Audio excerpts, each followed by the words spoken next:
This guy returns to the place where his home used to be. He finds nothing but abandoned ruins and a bunch of thugs already waiting for him outside. They immediately surround him, and without saying a word, their red-haired leader appears behind our boy and sends him flying with one punch. Siwoo crashes straight through a stone wall without even taking his hands out of his pockets, like it was just a mild inconvenience. A notification instantly pops up, revealing the redhead's skill, and Siwoo immediately decides he's taking that for himself. He casually gets back on his feet, and while the goons are still trying to process what just happened, he vanishes. The next second, their leader is face first in the ground after getting absolutely folded by a lightning-fast attack. Then, right in front of the whole gang, Siwoo casually copies the guy's skill, doubling his already insane speed. Some of these clowns still don't realize they picked a fight with the worst possible person. They all rush him at once, and Siwoo simply wipes them all out with a single strike. They had no idea that he had just returned from the demon realm, where he spent 100 years fighting for survival before solo defeating the final boss. The boss's core allows him to return to Earth, and as a bonus, it grants him the ability to copy other hunters' skills. And the moment he devours the final boss's core, a blinding flash of light engulfs everything.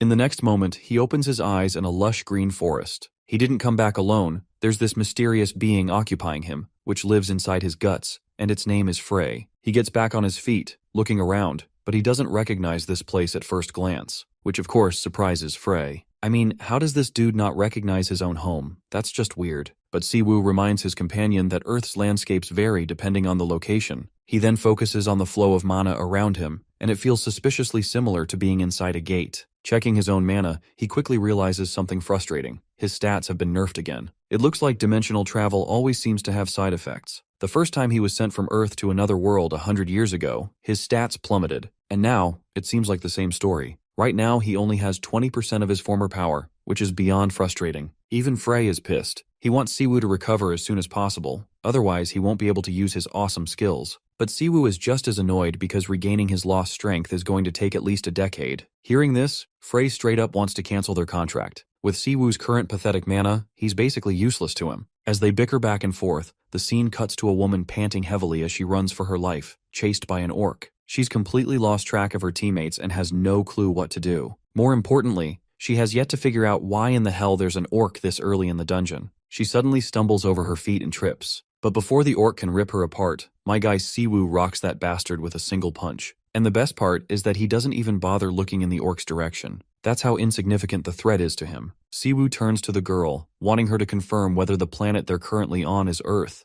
The already spazzed out girl manages to give a positive response. So he follows up with another question, asking if this is Korea and what year it is. Once again, the girl confirms with a yes and further clarifies that it's the year 2037. The mention of 2037 gets our boy thinking. He remembers that when he got sucked into that other dimension, it was 2027. If he is thinking right, then 100 years in the demon realm was only 10 years on Earth. Siwoo then proceeds to ask the name of the current president. The girl responds, saying it's Choi Dae-soo. This leaves Siwoo absolutely stunned, because as it turns out, he knows this guy. And judging by his expression, he doesn't seem to remember President Choi Dae-soo in good terms. As he mumbles all sorts of weird stuff under his breath, the girl starts wondering if this nutcase is just role-playing as a regressor. Siwoo then turns to her with another question. Since the flow of mana here feels off, he wants to confirm if they are inside a gate. The girl quickly affirms this, and further elaborates that they're inside the tutorial tower. Siwoo has never heard of this tutorial tower concept, so the girl proceeds to spill all the details. The tower appeared a few years ago, acting as a gateway for hunters. If you clear it, you awaken your abilities and gain skills. And the higher your awakening rank, the better your privileges, like getting recruited by the most powerful guilds. So naturally, everyone is rushing to clear the tower as soon as possible. Siwoo clearly remembers that back in his day, the Awakened just got their powers without all this extra crap.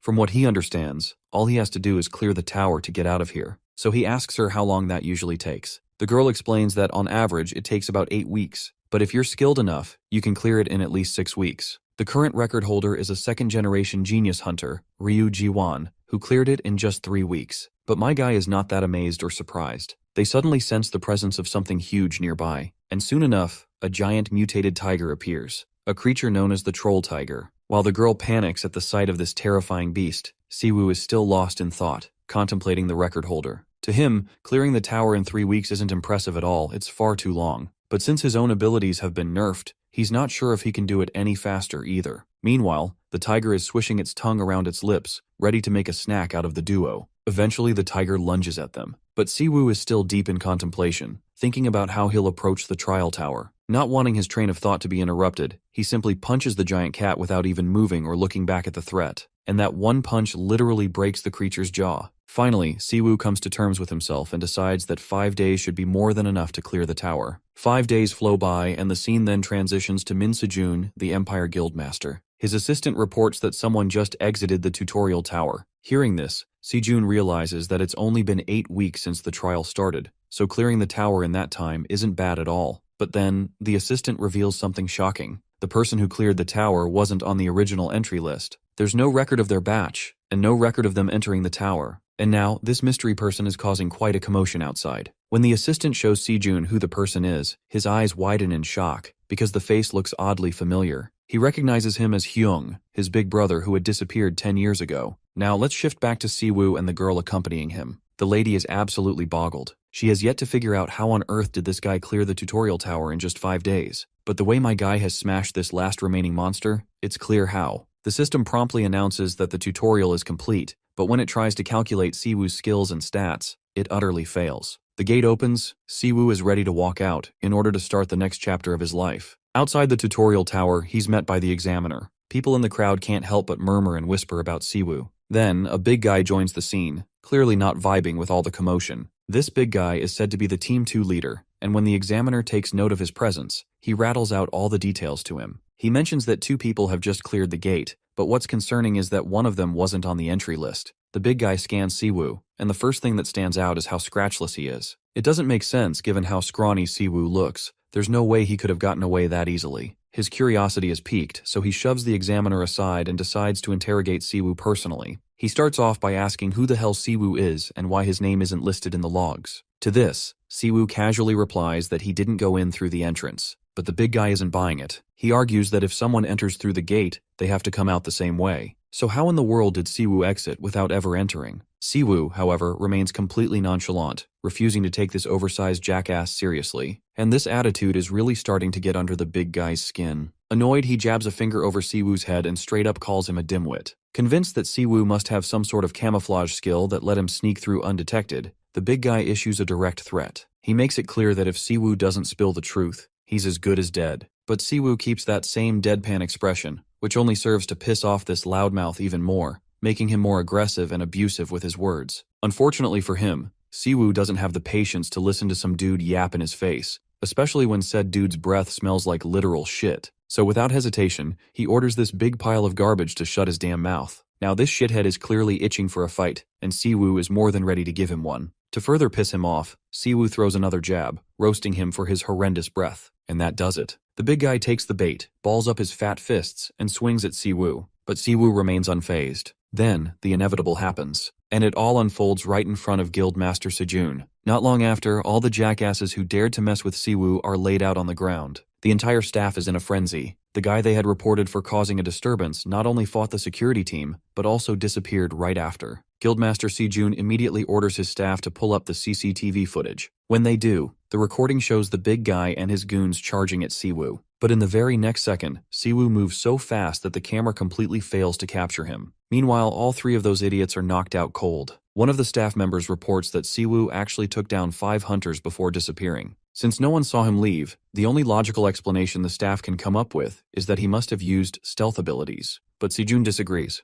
As far as he can tell, Siwoo didn't use any gimmicks. The dude just moved insanely fast. Internally, Sejun is 1000% sure that this is Siwoo, his brother, and from what he's seeing, he hasn't changed at all from 10 years ago. He then turns to his staff and issues a direct order. They are to mobilize everyone in the Empire Guild to locate that guy immediately. However, he strictly prohibits them from engaging in any kind of confrontation with this mysterious person. All they need to do is politely introduce themselves and bring him to the office. Sejun wants to meet him personally. As the staff rush to carry out his orders, Sejun still can't wrap his head around where Siwoo has been all this time, only to suddenly show up now. The way he vanished and reappeared is suspicious. There has to be a solid reason behind it. He's sure that if Siwoo had been in Korea all these years, he would have come to Empire Guild multiple times. So now, more than anything, Sejun is curious to learn exactly where he's been. He then shifts his attention to the girl who exited the tutorial tower with Siwoo. But the poor girl quickly waves it off, claiming that she has no connection with him whatsoever, other than the fact that they just happened to exit together. Sejun believes her. In fact, he's genuinely impressed that she cleared the tower faster than expected. This only means one thing: she must have gained some pretty decent skills. Hearing this, the girl grows flustered and modestly admits that she managed to get an A-rank skill. Well, that's no small achievement, and Sejun is already considering recruiting her into the Empire Guild in advance, so he assures her that the contract terms will be tailored to her liking. All he hopes is that she'll be happy to sign up with them. And of course, the girl couldn't be happier about this opportunity. Without hesitation, she accepts it. Just then, an arrogant bastard steps into the scene. And of course, the first thing he does is throw shade at the Empire Guild's reputation. Sejun immediately recognizes the loudmouth and warns him to watch his tongue. This bastard is none other than Hunter Ryu Jiwon, an S-rank hunter and the guild master of Gyumgang Guild, and standing beside him is Choi Sungil, another S-rank hunter who manages White Lion Guild. It looks like these two have also caught wind of the unregistered awakened who cleared the tower. Ryu Jiwon is surprised to see that the entire security team got their asses handed to them by just one person. Judging by the pathetic state of these guards, Ryu is certain that the guy must be packing some serious power. Choi Sungil shares the same sentiments, and this is exactly why he wants to locate the mysterious awakened as soon as possible. If this guy has awakened a high-grade skill, then he's likely to become a top-tier talent in the future, and neither of these guildmasters plans on letting him slip away. They both want him for themselves. Ryu Jiwon decides to turn it into a challenge. Whoever finds that mysterious awakened first gets to claim him. There are no rules about what kind of shady tactics they can use. Whoever gets to him first, keeps him. Choi Sungil is totally on board with this plan. Since they'll be searching for that mysterious awakened on their own, neither of them has time to waste. Without further delay, they set off to find the guy. And whoever finds him first has to inform the others. With that, Ryu Jiwon heads off, but not without throwing a jab, claiming he'll be the one to find the awakened, so there's no need for the others to even bother struggling. But Sejun isn't so sure he's going to let that happen. Anyway, Ryu Jiwon walks away and orders his assistant, Jinsik, to gather all the C and D rankers from Gumsang's Team A and deploy them for the search. But Jinsik seems unsure who exactly they're looking for. In response, Ryu Jiwon casually drops the bomb: it's Sejun's brother. Meanwhile, Siwoo is in his favorite restaurant, munching down on fried chicken. Frey is absolutely boggled. Out of all the things Siwoo could be doing after returning to Earth 100 years later, he chooses to devour some fried birds. After his chicken spree, he starts wandering the streets, which once again piques Frey's curiosity. He can't help but ask where Siwoo's headed. Siwoo doesn't bother explaining. He figures it's obvious. Of course, he's going home. When he finally arrives, stepping into his humble home, nostalgia hits him hard. He remembers rushing inside at dinner time, his mother preparing a meal while his father reads the newspaper. But all those moments are lost in the past. Now his home is nothing more than a rundown shell, empty and abandoned. He still can't remember his parents' faces. They say forgetting is a gift from God, but for him, it was a curse. He spent 100 years in the demon realm, an endless bloodbath on a strange, brutal planet. The dulling of human senses, the stopping of time, the weathering of the self. For what felt like an eternity, the curse of oblivion threatened to erase him. So he desperately clung to his memories, his younger siblings, his disciples. Memories that refused to become mere reminiscence. Instead, they turned into obsession, a lingering attachment. But that was okay. Thanks to that, he survived for 100 years. Even Frey takes note of how this place feels like a ghost town, colder than the demon realm itself. Siwoo only came here to reminisce. Now that he's seen everything, it's time to move on. He decides to look for the neighborhood kids he used to hang out with. But first on the list is his brother Sejun he wants to meet. But his plan to reconnect with old friends hits a snag when a gang of thugs, fully armed, surrounds him from all directions. The bastard with red hair seems to be leading the gang. He introduces himself as Byeon Hakum, a C-rank hunter from the Vajra Guild. Siwoo remains calm and completely unbothered by the status of these lowlives. He's not in the mood for a skirmish either. Hakum feels mocked and reminds him again of his guild's name. But once again, my guy stays nonchalant because he does not give a single fuck. They keep exchanging jabs, with Siwoo effortlessly countering each one with an even sharper retort. This just gets under Hakum's skin, and his patience continues to wear thin. Fully aggravated, he finally decides to teach Siwoo the lesson he deserves. The next moment, Hakum throws a punch, a devastating blow that sends Siwoo crashing backward, slamming into the wall behind him. Hakum and his lackeys feel thoroughly satisfied, thinking they've finally shut Siwoo up. But my guy is literally the calmest person ever, just lying there like a cool cucumber in a refrigerator. The fools assume he must have fainted from that single blow since he's not getting back up. Then, a system window flashes before Siwoo's eyes, explaining the ability Hakum just used. Apparently, it's a skill called Lightning Flash, a C-grade skill that grants instantaneous acceleration, making your body's speed more than double. You can move way faster, as long as your body can handle the friction. The skill isn't bad at all, so Siwoo casually asks Frey if he wants to eat it. Since this is the first skill Frey is about to consume after returning to Earth, he doesn't mind giving it a try. So my guy simply stands back up on his feet. Then, without warning, he dashes toward Hakum and delivers a devastating slap, so powerful that it literally sends Hakum slamming into the ground hard enough to shatter it. The goons, who were cackling like hyenas just moments ago, now stand in absolute terror. Siwoo then extends his hand, giving Frey the opportunity to devour the skill from this bastard. Soon enough, a dark magic circle forms beneath their feet. Within seconds, the skill extraction is complete. While it feels good to finally chomp down on a skill after so long, Frey can't deny the fact that it tastes way worse than the chicken they had earlier. Meanwhile, Hakum, now with his pride in shambles, calls for his minions to attack Siwoo all at once.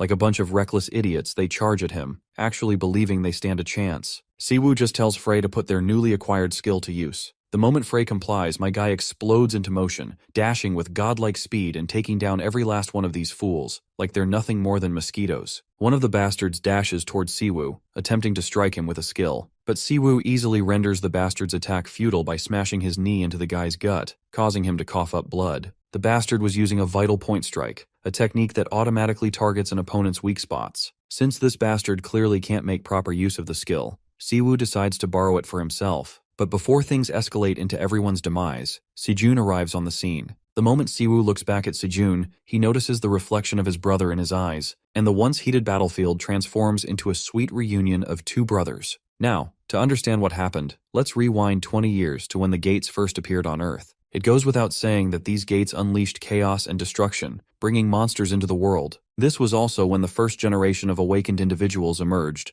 their powers awakening as the gates appeared. There were no police, no laws to handle the situation. It was an era of barbarism, where everyone was inexperienced. In this chaotic world, Siwoo and his little brother Sejun, who lost their parents early, had to survive by any means necessary. Siwoo was the first generation awakened. He dropped out of school to become a hunter and raise his helpless little brother, who was still just an infant at the time. And so, Siwoo, the caring brother that he was, took care of Sejun during those dark times. In the present, Siwoo follows his brother to their new home, where everything looks lavish. Sejun is totally smitten by the place and wonders if his brother took out a loan or earned everything on his own. But Siwoo claims that the money came from skills he learned from his older brother. Since it's a house they're both supposed to live in, there's also a room for Siwoo. Internally, Siwoo can't believe the person in front of him is his same brother who disappeared nearly 10 years ago. Siwoo keeps talking non-stop, feeling happy that he'll be able to raise his little brother again. He can see how much his little brother has worked hard, and that makes him feel incredibly grateful. Seeing Siwoo jabber on so much, Sejun has no doubt this is indeed his real brother. Sejun then brings up how he's been searching so hard for his older brother. He wants to know everything. Where did he go? Why did he go? And why did he choose this time to show up after all this time? Well, Siwoo has a lot to say, 100 years worth of adventures. But that's a story that can only be told if the two of them sit down for a heart-to-heart. So later, we see them sitting together as Siwoo explains everything that happened. In summary, 10 years ago, after Siwoo defeated the fourth Demon Lord, he was transported to another dimension by an artifact the Demon Lord had. In this other world, he met Predator, a being who could extract other people's skills. For 100 years he grew with that ability, seeking out dragons with dimensional magic. Once he defeated the Dragon King and obtained the dimensional orb that Dragon carried, he was finally able to return home. And his friend Predator, who is also known as Frey, crossed over to Earth with him and is now inside his body. This revelation about Frey living inside Siwoo's body creeps the hell out of Sejun. It only gets worse when Siwoo casually reveals that Frey is basically a parasite living in his gut. Siwoo admits that this whole lore dump probably sounds like absolute nonsense, but he promises his younger brother that he's not tweaking anything. Well, it goes without saying that Sejun trusts his brother. Given how much the world has drastically changed over the past 2 decades, he's not even surprised by this story, no matter how absurd it sounds. Right now, he's just glad his brother is back. Now that Siwoo has come clean about himself, he wants his little brother to do the same, fill him in on everything he missed over the past 10 years. He especially wants to know what the hell happened in this country that allowed a guy like Choi Dae-soo to become president. Since Siwoo disappeared, Choi Dae-soo blatantly took credit for the defeat of the fourth Demon King. With the title of the greatest hunter of the first generation and his fabricated reputation, he managed to ascend to the presidency. Now he keeps making policies that work against Empire Guild. But now that Siwoo is back, Sejun is concerned about what that zesty-ass shithead might try to do to his brother. But Siwoo is not worried at all. In fact, he finds it downright laughable that someone as incompetent as Choi Dae-soo managed to fool everyone with his fake SS rank title. Speaking of Choi, Siwoo suddenly remembers the guys who attacked him at their house earlier. The leader of that gang claimed to be from the Gumgang Guild, so Siwoo wants to know if they're Choi Dae-soo's lackeys. To that, his younger brother responds with a firm no, because the guild Choi Dae-soo runs is called Infinite. There are 7 representative guilds in South Korea, collectively known as the Heptagram. The guild Sejun runs, Empire, is one of them. The others are Infinite, Vajra, White Lion, Fighting Warrior, Azure Flower, and Frozen Soul. Among them, Vajra belongs to a second-generation hunter, Ryu Jihwan. Just the name of this bastard is enough to set Sejun's blood boiling. To think that snake is after his senior brother, who just returned home after 10 years. Siwoo then asks his brother about the disciples, the ones who always stood by his side. To that, Sejun explains that they've been living apart for a while, so they haven't connected with each other recently. Xiaolong went back home, and Kang Yohwa is under Choi Daesu's control. Well, Siwoo wasn't expecting to hear that, but he's hoping Minjun is still around. But contrary to what he thought, his junior brother drops the grim news that Minjun was killed, which absolutely stuns our boy. He doesn't waste any time and interrogates his brother about who killed him. Sejun explains that Minjun's body disappeared, so they couldn't figure out who the culprit was. The only ones who could kill a hunter are other hunters or unregistered awakened individuals. At that time, HMCS even participated in the investigation, but there was no progress. Siwoo starts feeling dazed as he hears one brutal truth bomb after another. He then asks what's the deal with HMCS, to which his brother explains that HMCS is essentially the Hunter Special Investigation Unit, an international agency that operates at the front lines of hunter-related crime. HMCS has the authority to investigate and arrest all awakened criminals, so they're basically like the Hunter Police. Siwoo seems quite intrigued by this new faction, so he curiously asks his brother if he has any ties to the agency. Sejun quickly catches on to what his senior brother is implying, and can tell that he wants to join HMCS. If it's an investigation you want to do, then Sejun is willing to lend his own guild's information team, as they don't have to involve themselves with HMCS. But Siwoo has other plans, beyond just gathering information. His brother once again reminds him that those guys handle cases like murder, so going there is not the best option for him right now. He wants his brother to rest first, and once he's fully recovered, he can start thinking about what to do next. This is when Siwoo reminds his junior that he spent 100 years fighting in that other world, so he's done all the shady stuff you can think of. He doesn't believe he lacks any experience in any field. Well, it looks like Sejun has run out of arguments, so he has no choice but to concede to his senior brother's demands. Eventually, he decides to hook his brother up with a guy named Yi Yeji from Frozen Soul, who is a manager in that hunter agency. Siwoo is happy to hear this and is looking forward to it. Sejun takes note of how Siwoo's face is the same, but the atmosphere around him has changed.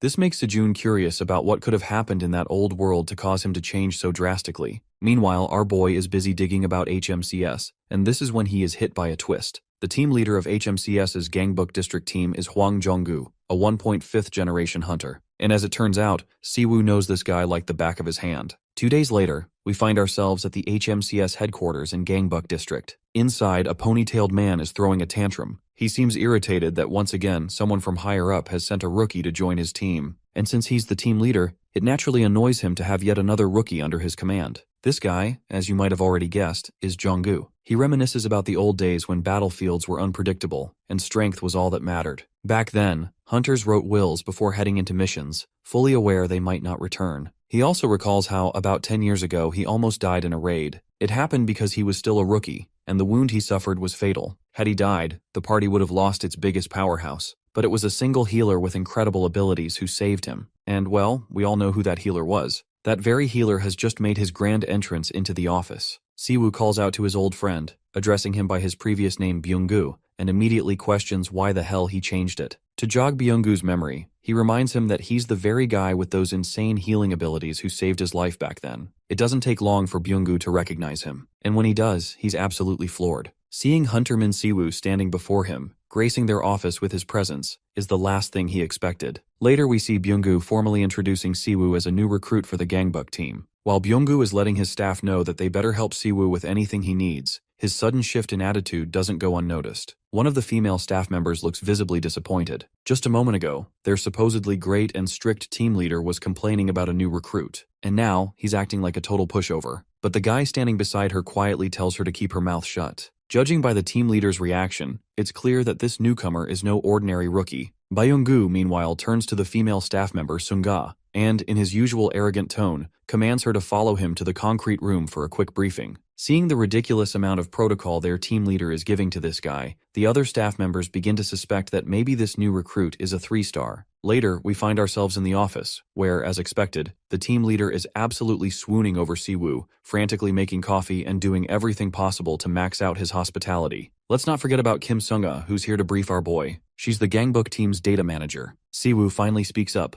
requesting records of all hunters who were killed over the past 20 years. He wants her to summarize the data and pass it over to him. His extravagant demand leaves Seonga stunned. 20 years worth of data is an enormous amount, and they'd have to submit a report to the Hunter Association just to get access to it. But the team leader, clearly irritated by her hesitation, tells her to just do what she's told. He further reassures Siwoo that the data manager will handle it quickly and efficiently, so there's nothing to worry about. Seonga then asks if he's only referring to humans, to which he replies that cases officially recognized as murders by HMCS will do. He also wants a list of hunter killers who are still at large. As far as Siwoo is concerned, killing an awakened is nearly impossible unless the attacker is also an awakened of equal strength. And if someone managed to kill a top-tier hunter like Minjun, the culprit is likely a professional. Even if they had already been caught or killed, if they were an awakened, there should be a record of them somewhere. For now, tracking them down takes priority. Sunga has found the information, but is not sure how she should share it. Siwoo simply tells her to just send it to his phone for now. Suddenly, someone calls out to the team leader for a private chat. The guy reports that they've received a request for support from the police.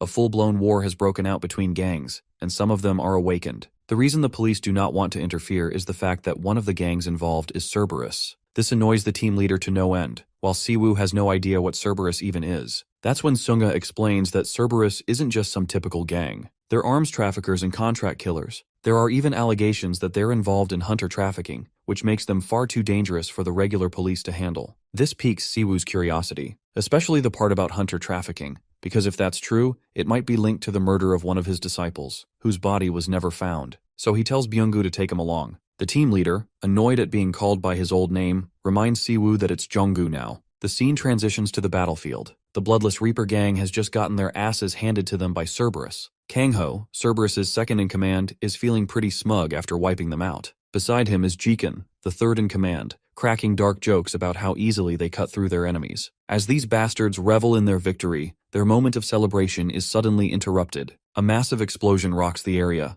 The one who just blew out the building wall to make his entrance is, of course, it's our boy, casually walking into the scene. Judging by how full of himself Kang-ho is, who is running his mouth non-stop, Siwoo is certain this guy has killed a few hunters to be riding this high horse, which makes him absolutely thrilled. He wants this bastard to show what he's got. By the way, this shitty website seems to have left out a few panels, because judging by their conversation, we clearly missed the part where they actually fought Siwoo. And right now, they're feeling completely hopeless. Because our boy is on a whole different level. Even though he came alone, he's still making them all run for their lives. After multiple failed attempts to take him down, Kang-ho finally goes all out, activating his skill, Full Body Armor, a B-rank ability that enhances resistance to both magical and physical attacks. As Kang-ho charges forward, his lackeys follow suit, and it doesn't take long for Siwoo to take them all down. Not only does he defeat them, he also makes sure to steal their skills. It looks like the only reason Siwoo came here was to gauge his own strength. He wanted to check how strong awakened criminals have become these days. And since these guys looked like a lost cause, he figured it was best to cut them off early. That's when the team leader finally arrives, reporting that he has cleared out the entire upper floor of the club. But the poor guy is left completely baffled when he notices all the bodies littering the ground. Siwoo, however, proudly clarifies that he left one guy alive, the hotshot among all the garbage, because they needed at least one person alive for interrogation. The team leader, worried, starts ranting about the legal protocols, how they were supposed to capture them alive. But since those bastards attacked first, he ultimately decides to just frame it as self-defense. The real reason he's so spazzed out is that these guys were ruthless enough that there were already warrants for their immediate execution. But to think that Siwoo dealt with them alone is just absolutely insane. Now, he has no doubts about why Siwoo had the reputation of a mad dog. As Siwoo and the team leader talk, we cut to a coward hiding under some furniture. Wasting no time, he calls his senior and reports that the entire Cerberus gang has just been wiped out of existence. The prominent figure on the other end of the call is Gert, an A-rank hunter, the guild master of Hong Kong's Red Guild. Gert is on the move, immediately wanting to see his brother. The association members apologize and offer their condolences to him. But this man has come here with a single objective and asks for his brother. He learns that Jikin's body is currently placed for a forensics investigation. Hence, they require his assistance to verify the body so that they can move ahead with the procedures. The redhead hunter likes the way this conversation is going. He had previously learned that the one responsible for taking his brother down shared a connection with the HMCS organization. The agents of the associations have yet to verify such claims. Gert, now irritated, questions if he can leave the premises of his own volition. The agents inform him that it won't be allowed, as he's supposed to stay in his designated spot for the time being. If he fails to comply, the association will act under the international law, forcing him to face deportation penalties. In this conversation, Gert is the one getting slammed. Although he's ticked, he now knows they're allowing him temporary freedom because of what happened to his brother. He tasks his assistant, Ryu Yanpeng, to do his dirty deeds for him. This guy is a B-rank hunter, so he's no joke either. As for Gert, he's steaming with fury, engulfed with the desire to avenge his brother. Let's go over to Siwoo, who's casually chilling. He learns from his brother that Minjun's murder additionally followed up by his house getting robbed. The neat part about the mana in this world is that it can easily be traced and analyzed, revealing the hunter's attributes and rank. Hence, the association can easily investigate the suspects responsible for the crime, but in this case, the culprit is a cunning person who left their tracks covered. Minjun was an archaeologist with important valuables of research, and yet not a single item containing his mana was left behind. At this point, Siwoo amuses the possibility of this being a regular burglar instead of some pre-planned assault. But this remark comes across as ridiculous to Sejun. Siwoo backs up his answer, claiming that the stolen items were valuable according to the report. And that means there's a greater chance of leaving a piece of evidence behind. Siwoo deduces that if the culprit really wanted to cover their mana traces, the best way to do that would be to burn the whole place down, which kind of makes sense. This means that Minjun's murder and the robbery were two different crime incidents. Someone just so happened to take advantage of his demise. Siwoo continues that he's found more cases like this in the past, so it's possible. He wants to get things rolling and crack the case, even though it sounds ridiculous to his brother, who thinks that Minjun's possessions may be a lost cause at this point. Siwoo's a bold one and is willing to crack the case. This unwavering confidence cracks a while after. He's pissed as hell in an alleyway, blaming the number of thieves sneaking around, and yet there weren't any valuable leads. Siwoo runs into a dead end, now raging like a maniac. Bro needs a Snickers bar after this. Anyway, Sherlock Holmes happens to get lucky and sneaks up a conversation between two random hooligans. They're talking about the organization locking down on multiple locations and wiping out entire groups without any warrants or reports. The organization has enough influence and authority to look into any matters related to hunters worldwide. So they don't really give a damn if they're straight up sending criminals to hell for it. The organization is so brutal that the worst thing encountering them isn't a prison cell, but your death ground itself. At the same time, skilled hunters aren't exactly the types to join an organization like the HMCS. They much rather associate themselves with a guild that offers a higher package. Still, whoever's causing so much trouble is a threat to these guys. So they amuse themselves by relocating their warehouse just to be safe. Having heard enough, Sherlock Holmes blows his cover and straight up asks about their warehouse. He freaks the ever-living shit out of them. Rabbitface over here is scared shitless because he recognizes Siwoo as the man responsible for cleaning the criminals up. The boss immediately calls for his men as an emergency call-out. Siwoo, still not bending a knee, inquires about the location of their warehouse, this time with a threatening tone. The boss is willing to sacrifice his stickman for an assistant just to save his life. Luckily, his men get to the scene right on time, making him feel assured of his chances in this battle. The arrogant boss thinks that just because they've outnumbered the HMCS investigator, they've secured their victory, and that they'll easily finish him off now. But our boy is really happy that they went through the trouble of lining themselves up for him, because now, he can freely target and practice his new skill. Activating his skill, Siwoo glows a shimmer of golden light, blinding the men completely. Before long, all of the men are defeated with an electrical strike. He stands over the lackey and asks if he's ready to reveal the location of the warehouse now. Seeing this monstrous investigator take out all their men, he helplessly questions if Siwoo is even human. To this, our boy gleefully responds, declaring himself a lunatic. The scene ends there, with the assistants all captured. Siwoo is able to get ahead thanks to Minjun's secret research journal. It is actually well guarded by a security spell, which adds to the explanation as to why no one else can crack it.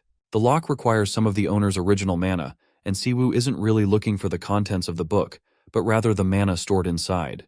He decides to call Byung-gu, requesting a car and a cleanup squad to take care of the criminals he just swept. As for him, he's got somewhere to be. In the next scene, we come to learn of a neutral zone, kind of a secret market where strange abilities are exchanged. It's a skill-based market called the Black Skyfall. Here, one lady is playing her cards. I suppose she must be practicing witchcraft or some shit because she senses Siwoo's arrival. This woman is the great shaman, Mumyung, just one of the 5 chiefs of the market. Siwoo explores the sector, remarking that not much has changed from a decade ago. Frey mentions that he's quite the popular guy with everyone turning their attention towards him. Our boy doesn't want to beat up people here since it will end up in trouble for him. Intriguingly, Mumyung comes out to meet him. She had been meaning to talk to him. Inside her premises, she comments on how he hasn't changed a day in a decade. She wonders what business he's been up to. After all, he was gone for a lot of time. Siwoo doesn't want to mansplain the entire century-long shit show he went through. Instead, he hands her the secret journal to extract the mana. Mumyung enjoys his straightforward demeanor and reminds him of the procedure. Siwoo already knows it well, as he slices a bit of his palm to draw blood. The logic behind it is linked with mana.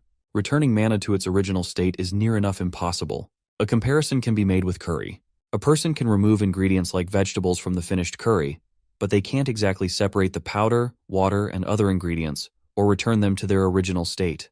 But this kind of impossible situation is overturned by the specialty of this woman, who goes by unnamed.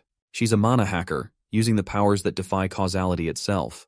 It's a superpower only she possesses. This is also why society views people like her with a cunning eye, afraid that these guys might be criminals in disguise. Anyway, she hacks the mana and enjoys having finished the process. Even Frey thinks she's creepy as hell. She doesn't charge him either. Siwoo is in a hurry and leaves without explaining anything to her. The baddie remarks on him as a mysterious guy, while Frey is seriously creeped out by her. Even Siwoo wonders what's causing Frey to be so upset. It was just a ritual involving a small portion of his blood as a contract. Anyway, Siwoo's next destination is the History Research Institute, where Minjun's murder took place. Arriving inside, he finds no trouble walking around because it belongs to the Empire Guild. Coming here, Siwoo's surprised because he sees lingering phantoms of the ones who are still unaccepting of Minjun's death. Siwoo is interested in checking the memories of what happened during the day of the crime. To achieve that effect, he casts Mana Remembrance, allowing him to experience the emotions of the mana wielder via a medium. This causes Siwoo to witness an avatar version of events. Unfortunately, he can't see vividly because the skill doesn't show the target's memories and only fixates on their emotions. Now Siwoo is smart enough to know that Minjun was more than a capable hunter. That means whoever was responsible for taking him out must have been extremely skilled to have outclassed him. Siwoo sees his final moments go down and realizes that the culprit is actually one of the VIPs. Minjun shared a deeper connection to another organization, apart from the research institution. Frey wonders if he's doing all right, since even in the demon realm, all our boy cared about was about his disciples and siblings. A century had passed, and yet, the first thing that crossed his mind after arriving on Earth was to check for them. Now, he's just found one of his disciples wastes away into nothingness. Frey knows that it must be hitting him hard on the inside. Siwoo chooses not to focus on the subject, but his companion can sense that his emotions are spiraling up like crazy. It's just that Siwoo doesn't express those emotions on his face, no matter how much pain he's inside. Siwoo emphasizes that he's alright and that it's natural for him to have a breakdown after a century at least. In a surprising turn of events, Ryu pops up from behind. He's been seriously annoyed with how much he had to tail our boy throughout the day. Ryu orders him to come with him for a visit, but Siwoo confidently points out all 6 of his goons hiding in secret. Ryu is impressed by his observation and decides to offer him a choice between 2 options. The first possibility is that he happily complies and goes with the group without causing trouble. The second one, the hard way, is him getting cut up and dragged all the way to their leader. I bet you guys won't accept what he does next. Our boy willingly puts his hands up in the air, surrendering without causing trouble. Ryu tells his men to tie him up, but that's exactly what Siwoo was looking for. He baited one of the men and sliced them open, revealing his true intentions.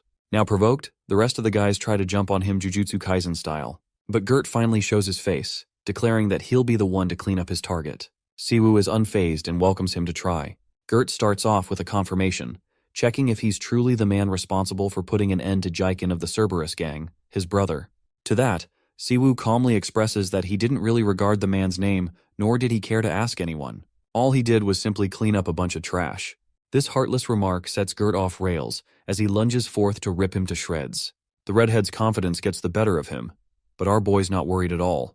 He casts instant healing, surprising the A-rank hunter who goes on the extreme offensive from the get-go. Even Gert's underlings are shocked that Siwoo was able to block an A-rank hunter's attacks. Siwoo makes sure to keep the rest of these blockheads out of the fight by casting his Lightning Flash skill. This instantly takes care of the mob characters since he's more interested in facing someone powerful. They can't believe that he's a powerful healer on top of an incredible combat specialist. The guy was able to analyze Gert's movements to perfection and respond accordingly. The A-rank hunter has never met another hunter with this level of precision, and deems our boy a threat unlike any other. This means Gert's only chance of winning is to go full power. But oh boy, bless this guy's delusional heart. Siwoo wants to remind them that if a crime has been committed, no matter who the culprit is, they must pay for their crimes. The awakened criminals just so happen to have a hunter hunting them down.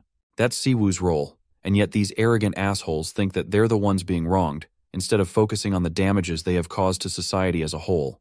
Gert doesn't like Siwoo's explanation, as it implies that he's free to kill any criminal so long as they commit a crime.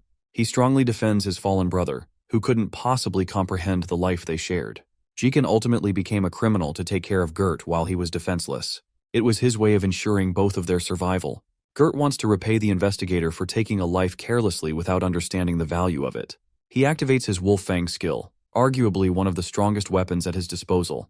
Just one look at the red mana is enough to tell Siwoo that he isn't supposed to dodge this attack. He requests Frey for the usage of another skill, even though his companion is exhausted after supplying him with so much resources today. Siwoo promises to take care of the fight on his own after the skill's usage.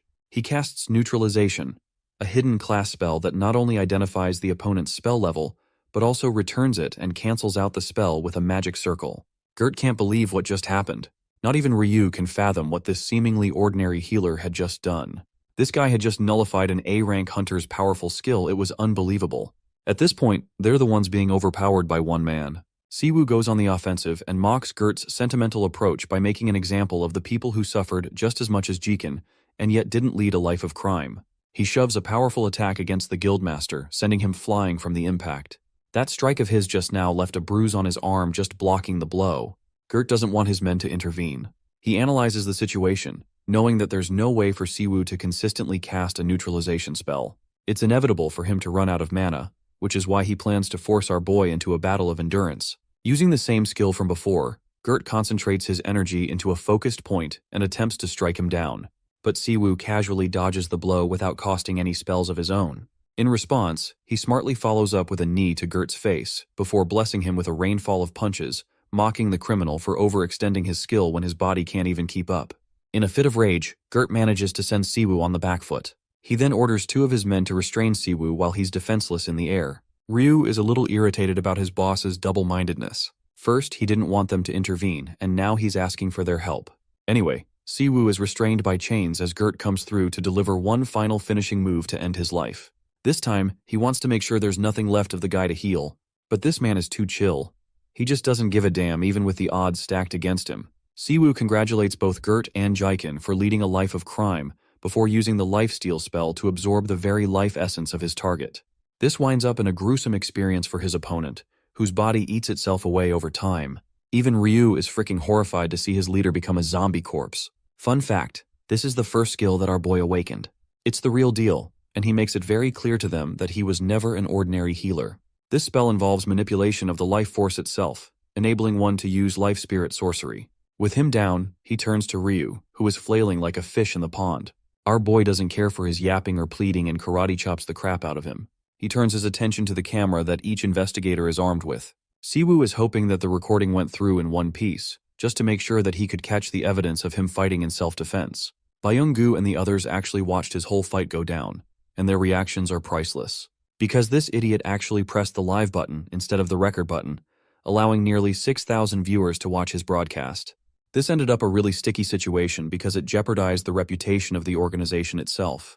Turns out that the broadcasting feature has been around for 2 years, used for talent recruitment for the most part, but it ended up being a failed project of sorts. From this footage alone, people have come to realize that someone absurdly strong has joined the organization. But the question is, why? Anyway, the more important issue is that this same person killed someone brutally, a guildmaster.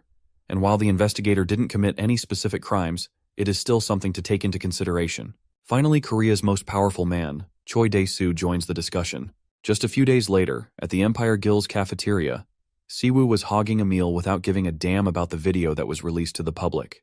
Even Frey is upset that he's being disturbed during a meal. He's loving the food here and hopes to gobble down often because of how good it is. Anyway, the live broadcast of Gert's defeat is spiraling like crazy on the internet. Thanks to it being a body cam, Siwoo's face was barely visible in the shit show that went down. If Dae-soo, the president, found out about this, he'd suffer major consequences. Then there's the fact that the president has already tried his very best to erase any traces of our boy's existence for the past 10 years. This means he's a clear threat, and the most viable strategy is to lay low. But being the good brother he is, Siwoo doesn't care about the consequences and simply makes a lighthearted joke about the situation. Anyway, Siwoo is encountered by a bunch of names that he met at the tower. Shinjitsu recently joined their guild, awakening as an A-ranker too, all thanks to Siwoo's efforts. But that makes the guildmaster wonder if there is a seminar for the rest of the hunters to gather. His thoughts are confirmed. 2 more hunters, Chuhaman and Yamato, are introduced, both featuring from different guilds. There's also Taiji from the Imperial Guild, and he's heard a lot of stuff about Siwoo from their guildmaster. Anyway, they're really proud of his achievements for the organization. Siwoo returns the pleasantries, while Haman becomes suspicious of him right off the bat. He knows that Siwoo is responsible for taking down Gert, who was supposed to be his lifelong rival. It almost feels like nonsense. Haman doesn't buy it and considers it all bullshit. In response, the guildmaster shows a serious expression, strongly sharing that he's being rude to someone important in the guild's main premises. Haman chalks it down to the Empire Guild being overly strict instead of correcting himself. Anyway, this turns into an argument, causing the other 2 hunters to draw away from the situation. Haman refuses to back down and doesn't fear the consequences of being reported to the seniors. He talks highly of his accomplishments, but the detail of him being Xiaolong's disciple strikes out to Siwoo the most. Haman is ranting on, causing Siwoo to shut him down, stating that he should just find him some other time on his own if he's that desperate. He also mocks his master for failing to train this guy in proper combat. It's a strong insult that strikes a chord with Haman, who really would have taken forceful methods if they were in a different guild location. Kicking away the chair in frustration, he threatens Siwoo to be careful at night. Bro is out here acting like the boogeyman. Dude needs to stop using high school level threats. Anyway, the guildmaster chooses to forget everything, even assuring his brother that he'll take care of the slimy rat. But Siwoo expresses that it's all good, as this guy is nothing more than the student of his own disciple, so he's okay with him being arrogant. Skipping ahead, we get to see Jianho, the branch director, sharing a talk with the guildmaster Sungil of the White Lion. He wants to issue an apology, beyond the matter of the collaboration. The apology is for the incident caused by one of their members lashing out against the HMCS member. However, the branch director merely refuses such an apology, claiming that someone like him, the leader of a guild, shouldn't apologize for such a behavior. In fact, the branch director has easily figured this guy out, pointing out his intentions of scouting instead of apologizing. Unfortunately, Jianho is unrelenting and refuses to let any guild get their hands on our boy. The guildmaster realizes that he's been figured out, but he finds it strange for someone like Siwoo to offer support in a prison as his current mission. These types of requests are usually handled by larger guilds instead of the organization. Then again, the branch director is optimistic about the future to come and believes they will experience a shift in progress. Sungjil concurs and argues that he would be alright with Hunter Chu Haman, the troublemaker, apologizing to Siwoo on his own. To that, the branch director is fine with it.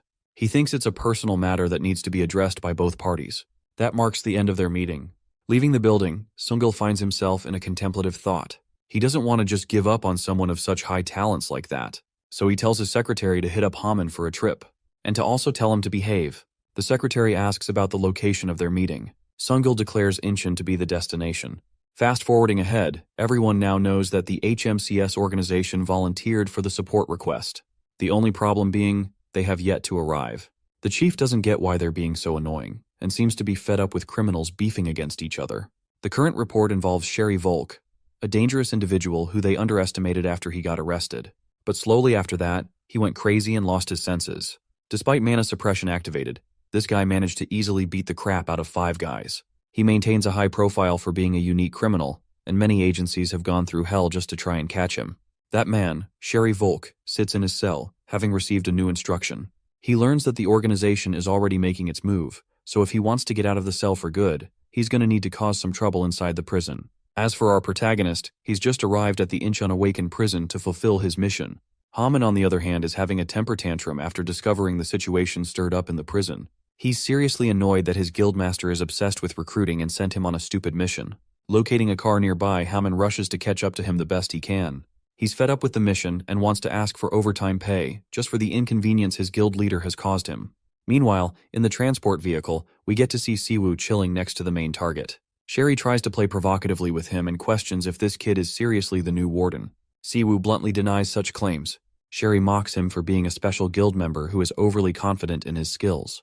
The hilarious part is, Siwoo turns to him and goes, "I don't even know who you are," like he's Thanos or something. Sherry is underwhelmed and almost feels offended that this guy's unaware of the situation at hand or why he's being transported in the first place. Siwoo humiliates him, asking if they decided to transport him because he yaps all the time and never shuts up.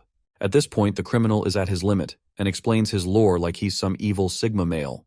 He's proud of having beaten down 5 criminals, as if to intimidate the guy sitting next to him. Sherry's a little shell-shocked that the guilds managed to send one normal-looking punk after a powerful awakened criminal known for being dangerous and unpredictable. But our boy is just chill-maxing and sips on his coffee, while Sherry tells him that he's utterly fucked. Exactly then, the transport vehicle blows up and gets sent flying. Sherry angrily kicks the door open for having nearly killed him. The old man calculated that he wouldn't just die from a ploy like that, and pokes fun at him for being leashed. That aside, they're curious if he managed to deal with the officer next to him. Sherry confidently claims that he destroyed his temple, which means Siwoo's as good as dead after sipping his last cup of coffee. Sherry's annoyed because his cuffs are taking a while to unlock, but it's only because they're reinforced with mana. Luckily, they manage to break him free. The kid thinks he's grossly exaggerating. Their conversation comes to a full stop as one voice penetrates the scene, demanding them to stay still. This is Haman, and he's surprised they managed to pull off a big move like that. Seeing Siwoo bite the dust at the hands of these low-life criminals, Haman is now even more certain that he was right, that he isn't special, and that his guildmaster is wrong. Nevertheless, he isn't in the mood to let these criminals go. He questions their methods and goals, when suddenly the girl recognizes him as the A-rank hunter Haman from the White Lion Guild. She's surprised to discover they were followed. The old man confirms that no one else is nearby, which means Haman's ready to rumble on his own. He gets into position, once again questioning Sherry's identity. The maniacal criminal claims that there is no use in introduction since he's going to annihilate the hunter anyway. Then he casts the bear-wolf skill, taking over a beastly transformation. Haman is shocked to find himself faced against a heteromorphic awakener. Sherry channels all his inner rage, activating Diamond Rampage as another skill to cover his body in incredible mana. Now, he's on a whole other level. Still, the beast finds itself on the defense when Haman starts striking him with incredible speed. At the same time, the hunter is worried because none of his strikes seem to be decisive enough to land a critical blow. The beast considers these punches nothing more than a bunch of massage services. As for the kid, the old man recommends they join in and end the fight because they can't risk reinforcements to arrive. The girl casts a powerful spell, imbuing mana in her hands. This is called the 10-headed viper, and now Haman has to deal with that too. He evades the snake, ridiculing it. But his words turn against him as the snakes restrain his body using a tracking skill. Now that he's stuck in one place, the beast gets its moment to shine, shoving a heavy blow against Haman's body and sending him down. Sherry looks down on the hunter for believing he was special for being privileged and brought up by a powerful kid. In reality, he sees Haman as not even a threat for the alley fights. Haman reminds them that they're talking shit while literally jumping him in a 3-on-1 situation. But Sherry just kicks him down on that too, stating that their group is just smarter than Haman. Anyway, the old man recommends they don't waste any more precious time, urging the beast to prepare his final attack. He looks down on Haman, questioning if he's got any last words for himself. Haman fully realizes that he's totally outclassed, and may be facing his demise. That is until one man defies the situation and saves him with his arrival. He's a little annoyed that Haman decided to forfeit the fight just like that. Siwoo is disappointed in his disciples' teachings. Siwoo is struggling more with the mechanics of his body cam instead of worrying about a 3-on-1 fight. The beast can't believe that Siwoo survived, not after he confirmed smashing the human's skull before exiting the vehicle. The old man confirms that he should have died, so this is just strange to witness. Haman roars, warning Siwoo and urging him to wait for support to arrive. However, Siwoo's pissed as hell that he was caught in the midst of a clustered shithole. His peaceful coffee was ruined on top of that. So, to repay them dearly, he's decided to deem them all criminals, worthy of being eliminated here and now. Min Siwoo, known as the Mad Dog and our Demon Lord Slayer, makes it clear to the 3 buffoons that their game is over. He directs his words at Chu Haman from the White Lion Guild, referring to him as Xiaolong's disciple, while emphasizing that Asura is not merely a skill designed for striking. As our hero gathers his power, the heteromorphic hunter, Grey Wolf of Bestia, lunges at him. However, before the werewolf can land a blow, he is pierced by the Asura skill. Chu Haman, watching closely, struggles to believe his eyes as he recognizes it as the very same skill that his master uses. Siwoo knocks the wolf aside and immediately follows up, mocking him by remarking that draining all the blood is necessary for tender meat. The old buffoon retaliates with a thunderwall strike, only to be startled as their opponent effortlessly evades the attack. Our hero acknowledges the old man's ability to double cast using some cursed tool, remarking that at least his life hasn't been entirely wasted. Meanwhile, his predator, which he calls a parasite, finds the skill unfamiliar and curiously wonders if it can be eaten. Siwoo explains that the skill functions much like an expensive one-time use scroll, requiring mana to be channeled into it for activation. Chu Haman, unable to hold back his curiosity, questions our hero about his identity and how he possesses knowledge of his master's skill. Before he can press further, the old man begins chanting dark spells, catching him off guard with a gravity spell and attempting to use him as bargaining leverage. Siwoo, immediately recognizing the old geezer's ploy, scoffs at the attempt, ridiculing him for stooping to mere threats. The old geezer reiterates his demand, insisting that if Siwoo wants Haman to stay alive, he should walk away. He goes on to add that our hero was merely dragged into this situation and that things can proceed smoothly if he simply leaves without causing trouble. Min Siwoo casually swirls a finger in his ear, dismissing the old man's words by pointing out that he wouldn't be here if he hadn't deliberately accepted such a filthy mission. He further remarks that Haman should have no trouble handling a basic gravity spell like this, even if it doesn't seem that way at the moment. The old geezer questions our hero, pointing out the apparent contradiction and asking whether he and Haman are truly on the same side. Siwoo responds by making it clear that the only ones siding here are them. He then exposes what he already knows, revealing that the old man is a hunter-killer working under the command of a powerful group. This revelation catches the old man off guard, leaving him stunned by how much Siwoo already knows. Without missing a beat, Siwoo continues laying out more facts about him before finally demanding to know who he is working for. The old man makes another attempt to threaten our hero, remarking that even with the knowledge of them being hunter-killers, Siwoo still chose to be here. Fixing him with a deathly stare, Siwoo simply repeats his question. As our hero closes the distance, the old man hastily draws a cursed tool and unleashes a shockwave spell, only to be caught off guard when it is effortlessly nullified. Confused, he wonders if Siwoo used some kind of lightning-based spell to overload the tool. Without hesitation, he jumps backward, trying to widen the gap between them. Predator remarks that the meal now looks even more appetizing. Suddenly, Siwoo's hand begins to glow, revealing that his form has been restored by 40%. Growing even stronger, he taunts the old man, telling him to stop wasting time since, at his age, he can't afford to squander the few days he has left. The old geezer refuses to comply. While acknowledging that Siwoo has uncovered his identity as a hunter-killer, he makes it clear that the organization he serves will remain a mystery. He explains that everyone working for them is bound by an oath of silence.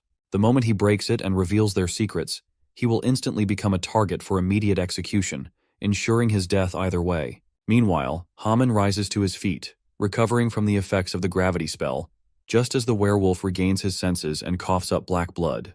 Without hesitation, our hero briskly moves toward the old man, asking if he is afraid of dying. As he speaks, he begins casting a spell, 3 magic circles appearing around him. Growing anxious, the old man turns to the Grey Wolf of Bestia, urgently demanding that he do something to stop Siwoo. The werewolf snaps at the old geezer, telling him to shut up, before engulfing himself in a purple aura and charging toward our hero, this time vowing to tear him apart. However, before he can cover much distance, he is intercepted by Haman, who remarks that their numbers are finally even.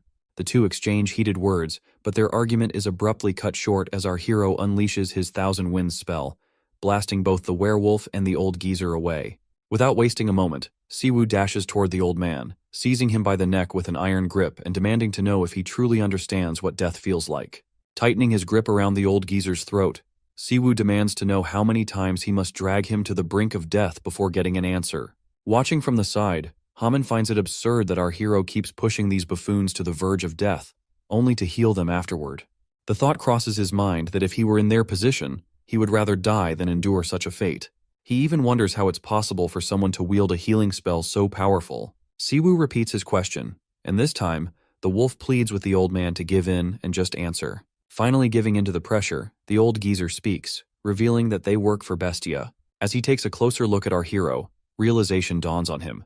Siwoo is none other than one of the 3 legendary figures who vanished long ago, the infamous mad dog, Min Siwoo. Siwoo casually sits down, remarking that since they've finally decided to use their mouths, he'll need more information. Pulling out an image of the serpent-eyed, fang-toothed man responsible for Minjun's death, he demands to know the identity of the killer. As the scene shifts, glimpses of the assassination organization known as Bestia come into view. It was an elite group specializing in hunting down targets, operating under the command of a figure known as Crow. Over time, the organization expanded, growing in power and securing a significant influence in this world.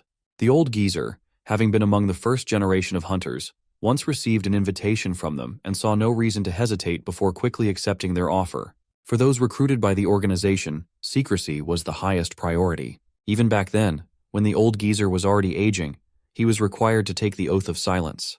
By signing it, he surrendered control over his own life and death to the assassination organization. As the scene shifts back, the old man reflects on his 15 years with Bestia, recalling how he had always believed he would never betray them. If the situation ever demanded it, he had resolved to bite off his tongue and die rather than break his oath. But after experiencing the agony of death over and over again, his resolve finally shattered, forcing him to finally give in and speak. The old man finally reveals that the person in question is also a member of his organization, known by the nickname Black Mamba. Our hero finds the name rather unpleasant, but quickly moves on to his main question. He asks both of them whether they have ever been involved in the assassination of a hunter named Young Minjun. When neither of them responds, an unsettling force washes over them, gripping them with an overwhelming sensation, as if their very skin is about to be peeled off. Baldy quickly speaks up, insisting that they have no knowledge of the matter. He explains that Bestia's operations are mostly independent, with members rarely needing to coordinate with one another. Before Siwoo can press further, he voluntarily continues, revealing that members typically remain unaware of each other's abilities or locations. However, due to the organization's biannual meeting, they were specifically assigned to retrieve the wolf from prison. He further discloses that the meeting is scheduled to take place in a week, and that their orders were to bring the wolf there. Realizing that their chapter has come to an end, the old geezer bows before Siwoo, pledging to share all the information he knows, including how to infiltrate the meeting. With desperation, he humbly requests that our hero accept them as his subordinates. Chu Haman flares up, calling the offer absurd. Turning to Siwoo, he addresses him as his brother, and asks if he would really fall for such a trick. Resting his head on his hand, our hero calmly questions when exactly Haman became his brother. Haman argues that since Siwoo can use Asura, he is at the very least his senior, perhaps even his mentor's mentor. Dropping the subject of the buffoons entirely, he earnestly requests that Siwoo take him as his disciple instead. Siwoo abruptly cuts Haman off, telling him to keep his mouth shut for a moment. He takes a pause to assess the situation. His only real objective is to gather information on the snake-eyed man, Black Mamba. He realizes that if he lets these two go, their own organization will likely eliminate them. And worse, news about him will reach Bestia, making things far more complicated. Weighing the pros and cons, he ultimately decides to take them both as his subordinates. This decision leaves Haman utterly shocked, while the old geezer, overjoyed, expresses his gratitude. However, before he can shower Siwoo with praise, they are immediately met with a condition. Siwoo lays down his condition, making it clear that to ensure their loyalty, they must take the ultimate oath called the Mana Oath. The weight of this demand quickly sinks in, prompting a complaint from the wolf. However, before he can protest further, the old geezer cuts him off, advising him to comply unless he wishes to experience death a dozen more times. With fear settling in, the two reluctantly gather their mana at their cores. Following our hero's command, they state their names. The old geezer introduces himself as Red Ghost, while the wolf identifies himself as Sherry Volk. As the two complete the contract with our hero, he assures them that as long as they remain loyal, they will be rewarded with protection, and their lives will be safeguarded. Watching Siwoo accept the criminals, Haman flails on the ground like a child, complaining that he was left out while they were taken in. Pouting, he threatens that if he is not made Siwoo's disciple, he will report everything to the association. Siwoo fixes him with a bloody stare before casually telling him he was just teasing. With that, he makes the scroll used for the oath disappear and finally grants Haman's request, accepting him as his disciple. Letting out a sigh of relief, he considers that having extra hands will be useful. This group should be enough to create the kind of scene he has in mind, though he realizes he might need one more person, someone he intends to use to clean up the mess that will follow. Back at the Hunter's police station, a fat, chubby officer is seen scolding the team leader of HMCS, Jonggu, demanding an explanation for how Sherry Volk managed to escape. He stresses how dangerous the man is, and goes on to argue that all the hype surrounding HMCS seems nothing more than a myth. Siwoo, lounging on a sofa, casually responds that Sherry was so fast he could not keep up.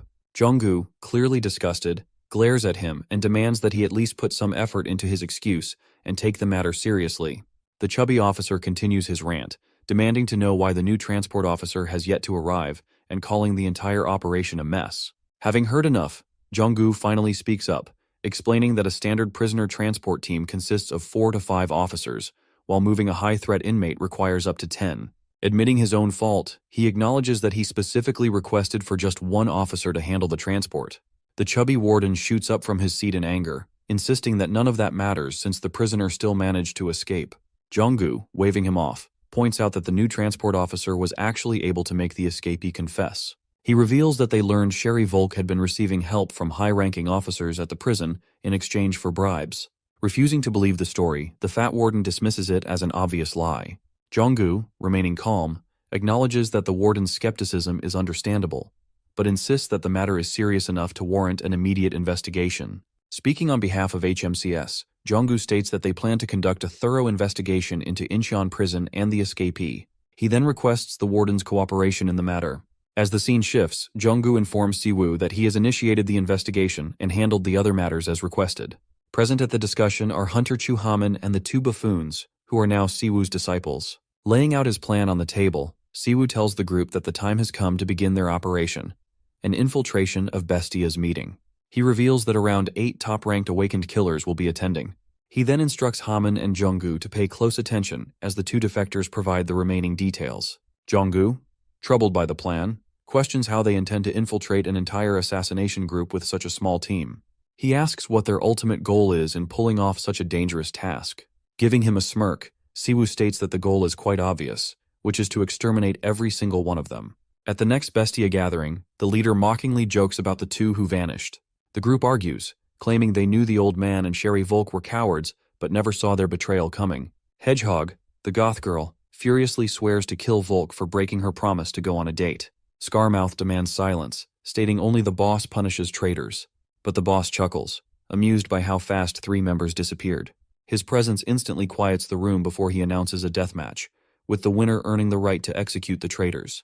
A heavy silence follows. Black Mamba bluntly tells the boss his jokes aren't amusing. He points out that killing the traitors is easy. The real issue is that their meeting place has been leaked. One member laughs at the idea that anyone would dare attack them, but the alarms blare before the words even settle. The group is stunned, yet the leader seems to enjoy the chaos. It turns out a single intruder is pushing through each of the 5 entrances. 5 members head off to intercept, while one throws a remark at Hedgehog and Black Mamba, wondering why they're still hanging around with the boss. Black Mamba mocks the intruders, dismissing them as trash, while Hedgehog remains lost in her comics. The 3 continue their casual exchange, completely unaware that our boy Jong-gu is creeping through the vents, his every movement laced with unease. Frustration bubbles inside him as he silently laments drawing the most dangerous job of the bunch. Shifting time half an hour earlier, the squad gathers outside the meeting spot, listening as the old man lays out the situation. The 5 entrances never stay the same, constantly shifting like a puzzle. One of them will make it inside first, but in the end, they'll all find their way to the target. Our hero decides they should each take an entrance, cutting off any escape route for the Bestia members. Without hesitation, he instructs Jong-gu to hand out the radios, making it clear that if anyone struggles against their opponent, especially Black Mamba, they should stall and call for backup. Once inside, Jong-gu finds himself at a dead end. His eyes land on a vent overhead, and without a second thought, he jumps straight into it, slipping past every layer of security laid by the organization. But before he knows it, he lands right in the chamber of killers.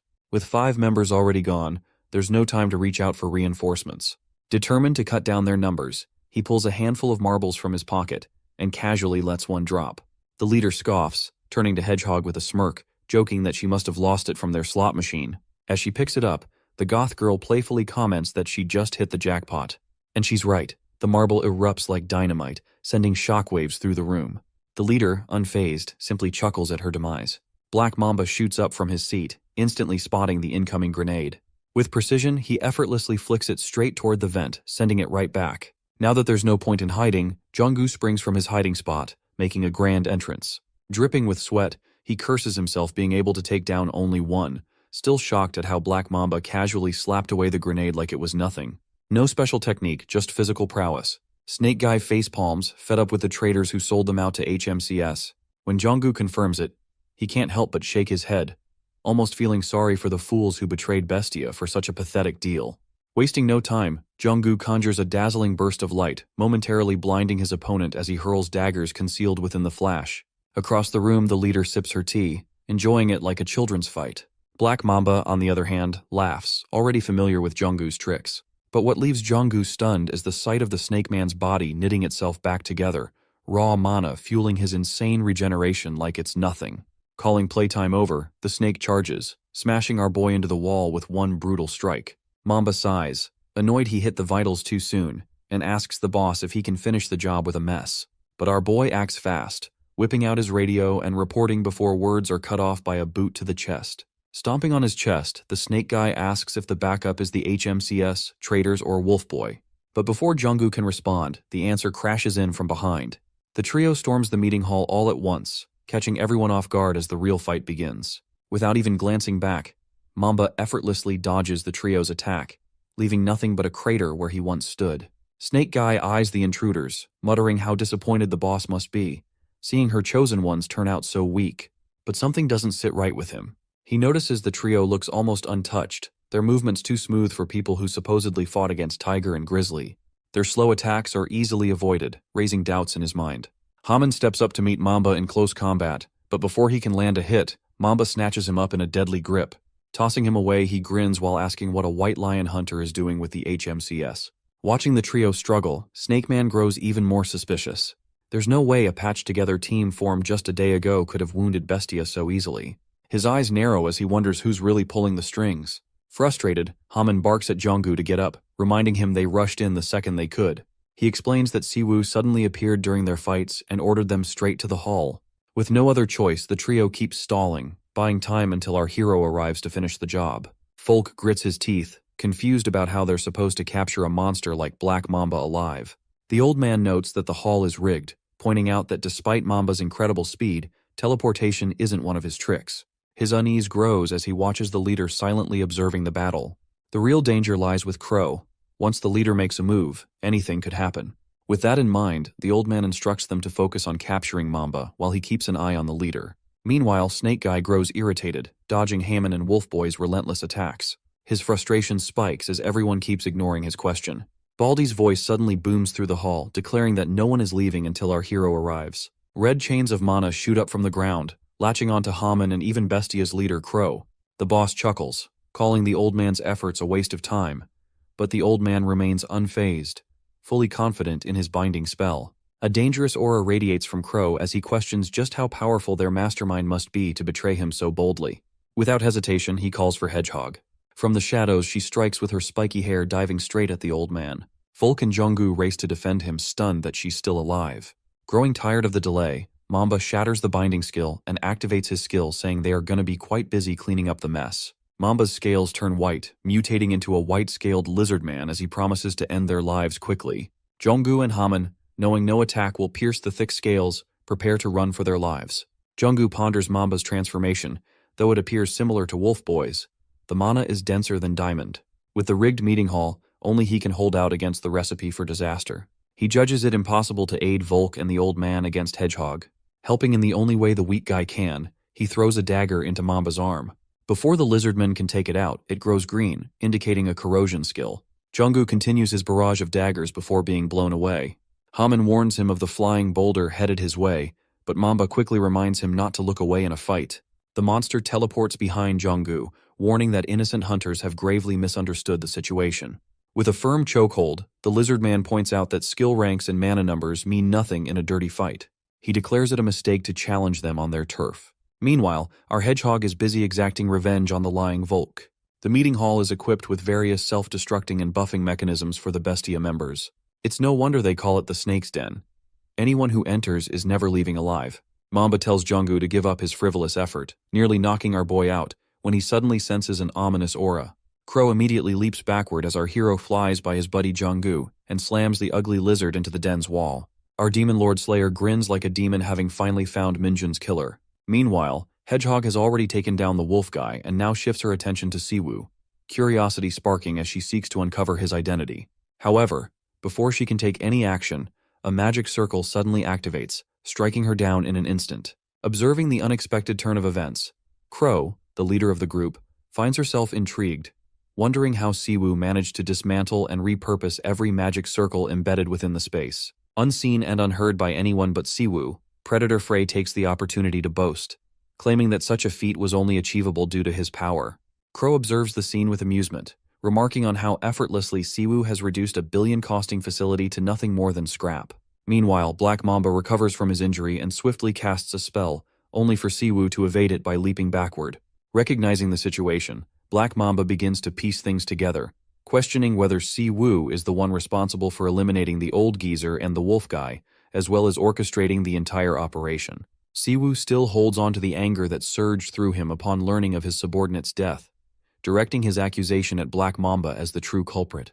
From a distance, Crow, observing the situation, questions what Mamba could have done to provoke such fury. Black Mamba, unfazed, claims that he merely follows the orders and requests assigned to him, insisting that he bears no guilt beyond that. He continues, voicing his curiosity, attempting to confirm his suspicion by asking whether Siwoo has come seeking revenge. Puzzled, he wonders how Siwoo managed to uncover his identity, considering he never leaves behind any trace. Siwoo forms a thunder circle in his hand, making it clear that he intends to take his revenge, though there is something he needs to uncover first.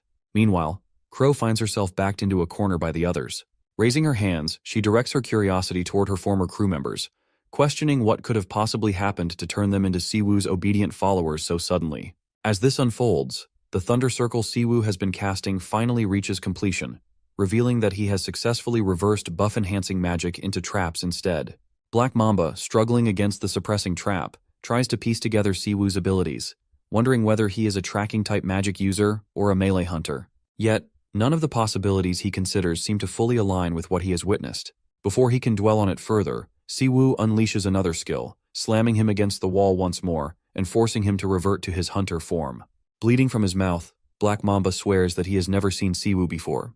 Despite taking pride in knowing everything about high-ranking hunters, he finds himself at a complete loss regarding his opponent's identity. Without wasting any time, he casts another magic circle and demands to know what business Siwoo has with him. Before Black Mamba can finish his enchantment, Siwoo appears above him in an instant, driving him to the ground with his foot. Making it clear that he is the one who will be asking the questions, not the other way around, he presses down harder, forcing his dominance over the situation. Without giving him a chance to recover, Siwoo slams him down again, issuing a sharp warning that a single wrong move will cost him his life, leaving no room for defiance.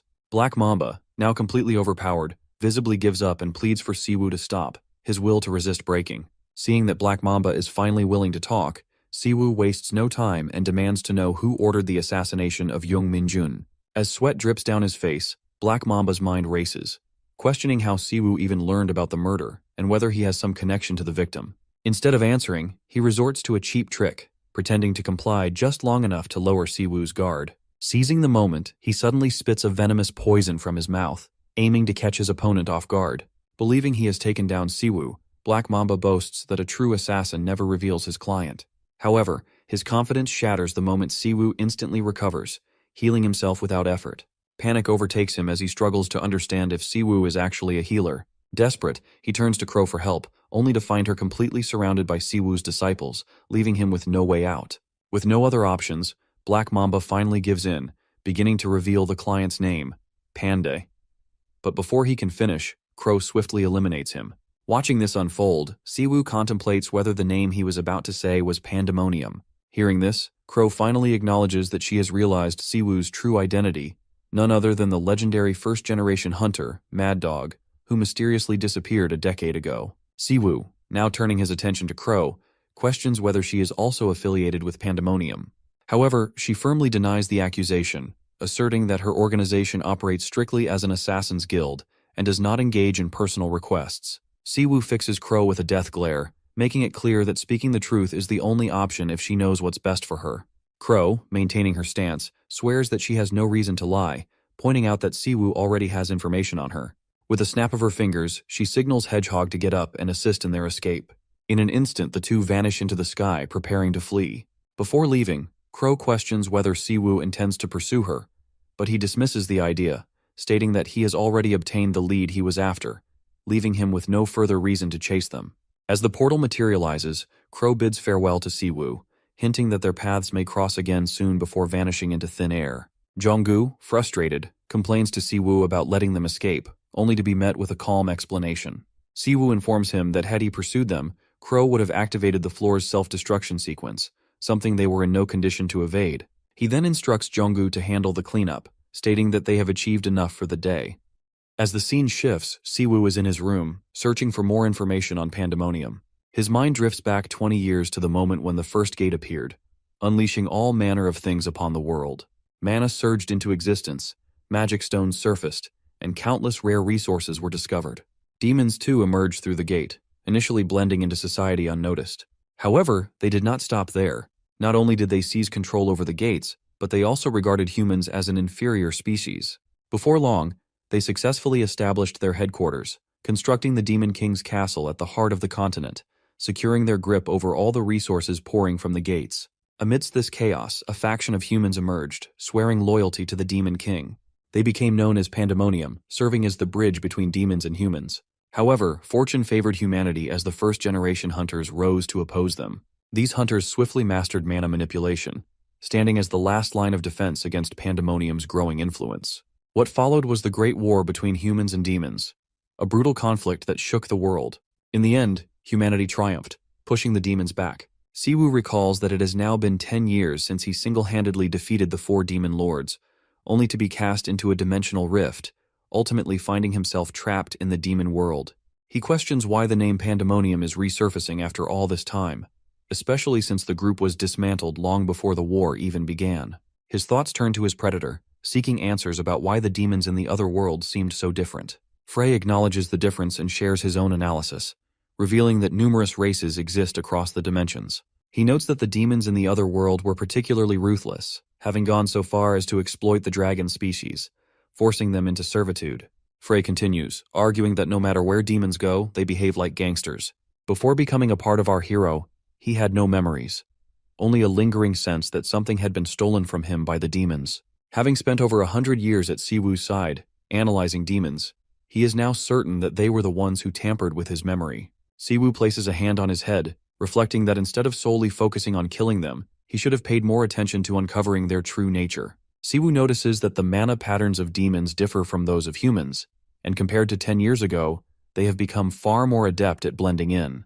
Frey suggests that simply eliminating them would solve everything, but Siwoo admits that he wishes it were that simple. Just then, his younger brother enters, questioning why he suddenly asked him to rent an office, suspecting that he might have gotten himself into trouble. Siwoo, remaining casual, responds that it's nothing major. He's just trying to track down Minjun's traces. Sejun points out that from what he has gathered, Siwoo recently wiped out an entire assassination organization and questions whether his request for an office was meant for planning that mission. Taking a seat on the sofa, Sejun scolds him, reminding him that he has repeatedly urged him to keep a low profile, warning that it wouldn't be ideal if the president found out. Siwoo, letting out a sigh, reassures his brother not to worry, explaining that Junggu has already erased all records of his involvement. Siwoo also mentions that he is planning to visit President Choi Dae-soo soon. However, his brother finds this decision unwise. Frustrated by Siwoo's actions, Guildmaster Sejun argues that he has yet to regain his full mana strength. While he won't force him to stop, he insists that he shouldn't rush into things. He expresses concern that Siwoo might end up in trouble again, reminding him that the world has changed significantly over the past 10 years. Siwoo appears before his brother, scratching his head like a monkey, telling him not to overwork his little brain. Sejun lets it go, reminding Siwoo to keep his promise and stay safe, as he can't afford to lose him again. Changing the subject, he asks if Siwoo remembers Hunter Shin Jisoo, mentioning that her awakening skill turned out to be quite impressive. He suggests that his brother should look into her. Siwoo, however, shifts the topic, saying that he's hungry and inviting Sejun to join him for dinner. Frey chimes in as well, complaining that he's starving since Siwoo's mana isn't enough to satisfy him. In response, Siwoo mockingly blames his predator for his own hunger. As Sejun leaves, he calls Junggu, complaining about why he revealed everything to his brother. However, the big guy scolds him instead, reminding him of the chaos it caused trying to cover up his actions in front of HMCS.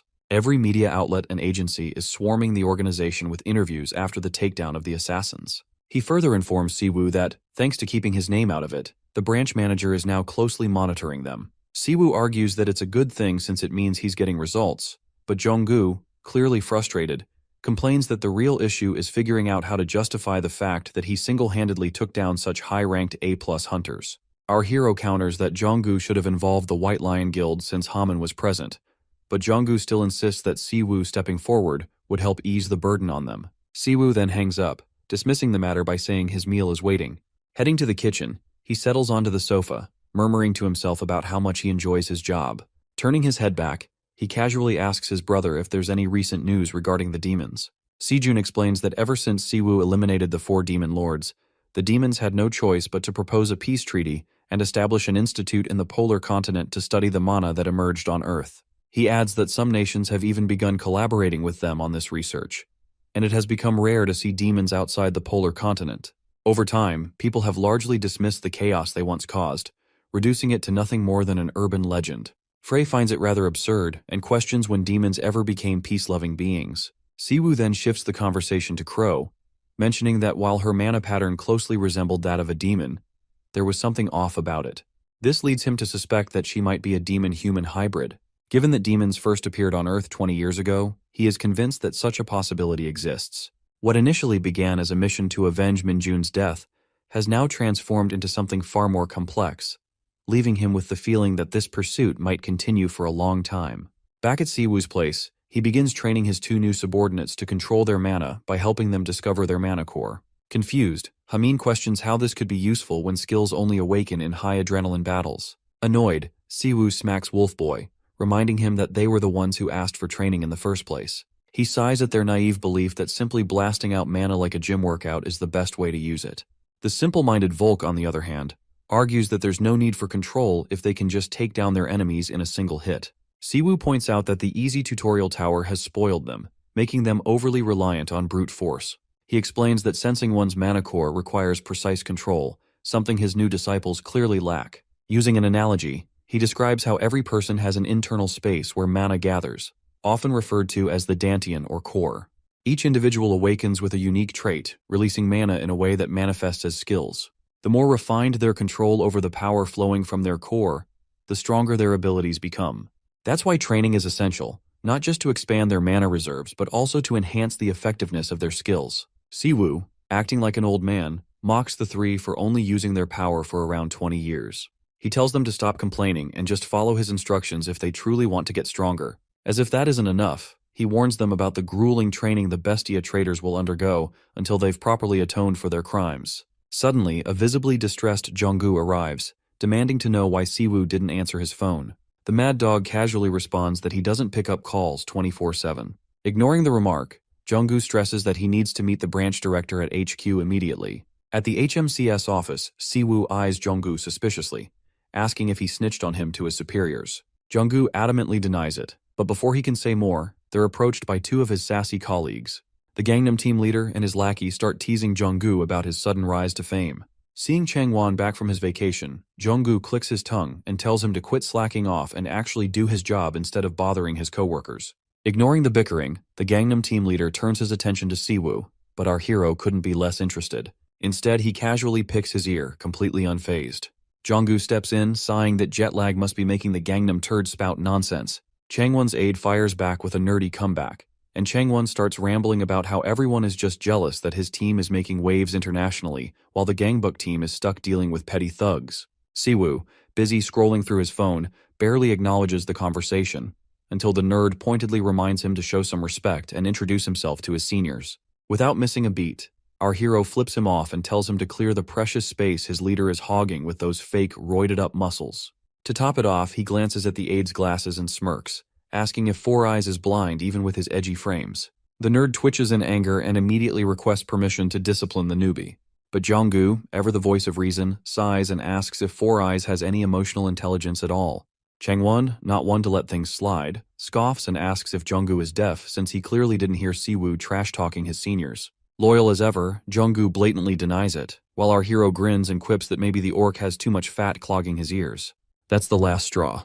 With his rage overflowing, Changwon cracks his knuckles and declares in front of the entire office that it's time to teach these punks a lesson and show everyone who's really in charge. Just then, the boss shows up. Branch Director Jianho materializes out of nowhere, jump-scaring the living daylights out of the Gangnam team. Completely ignoring them, he turns to our duo with a warm smile, greeting them and apologizing for the delay caused by the dimwits.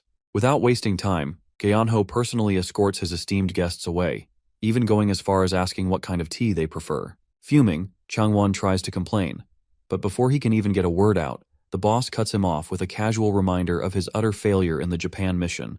That shuts the Gangnam turds up instantly. Burning with jealousy, the 2 are left speechless, their minds racing as they try to figure out just what kind of insane connections this rookie must have. Inside the director's office, Jonggu remains on edge while Siwoo, unfazed, gets straight to the point about the reason behind his summons. Amused by his blunt approach, the director responds with a laugh, shifting the conversation toward the Incheon prison escort. He points out that, following the success of the Bestia raid, responsibility for the escort case has now fallen under their branch's jurisdiction. With a broad smile, he wastes no time in addressing the real matter at hand, directly questioning what exactly transpired with the escaped prisoner. His skepticism is evident, making it clear that he finds it hard to believe someone capable of taking down the infamous Gert would genuinely lose to a mere wolf boy. Observing Siwoo's reluctance to provide an answer, he promptly instructs Junggu to step out, ensuring their discussion remains private. The director reiterates that he considers himself a reasonable man. While Junggu has an impressive track record, the reality remains that he lacks the capability to single-handedly raid and dismantle an assassin's guild like Bestia. Drawing from his experience, he pieces together that the escaped prisoner likely provided them with a lead to the organization. He points out that officially reporting this information would be advantageous for everyone involved. However, simply disregarding a wanted hunter isn't an option, especially not just because a rookie insists on it. Realizing that his line of questioning is leading nowhere, the director shifts tactics, revealing that he has invited a mutual acquaintance, one who is quite eager to have a conversation with Siwoo. His curiosity finally piqued. Siwoo turns his head to face none other than one of his fellow first-generation legendary hunters, the guildmaster of fighting warrior, Du Kangho. At Kangho's residence, the two enjoy a peaceful conversation over a cup of tea, just like the good old times. Uncle Kangho recalls how shocked he was when he first heard the news of our hero's death. Curious, Predator asks who the suspicious old guy acting so familiar with him is. Our hero also notes that the man seems to have aged quite a bit. Laughing at the odd comment, Kangho chuckles and points out that Siwoo is the one who seems frozen in time. The uncle, with a touch of jealousy, mentions how Siwoo hasn't gained a single wrinkle over the past 10 years. He then asks what happened, since even his disciples went through hell yet couldn't track him down. Acting nonchalant, our boy replies they'll need another drink since his story isn't a short one. Hearing his 100-year-long tale, the uncle finds it impressive how much he went through. Our Demon Kingslayer shares his worry that mysterious dimensional magic activated at the very end of the fourth boss's fight.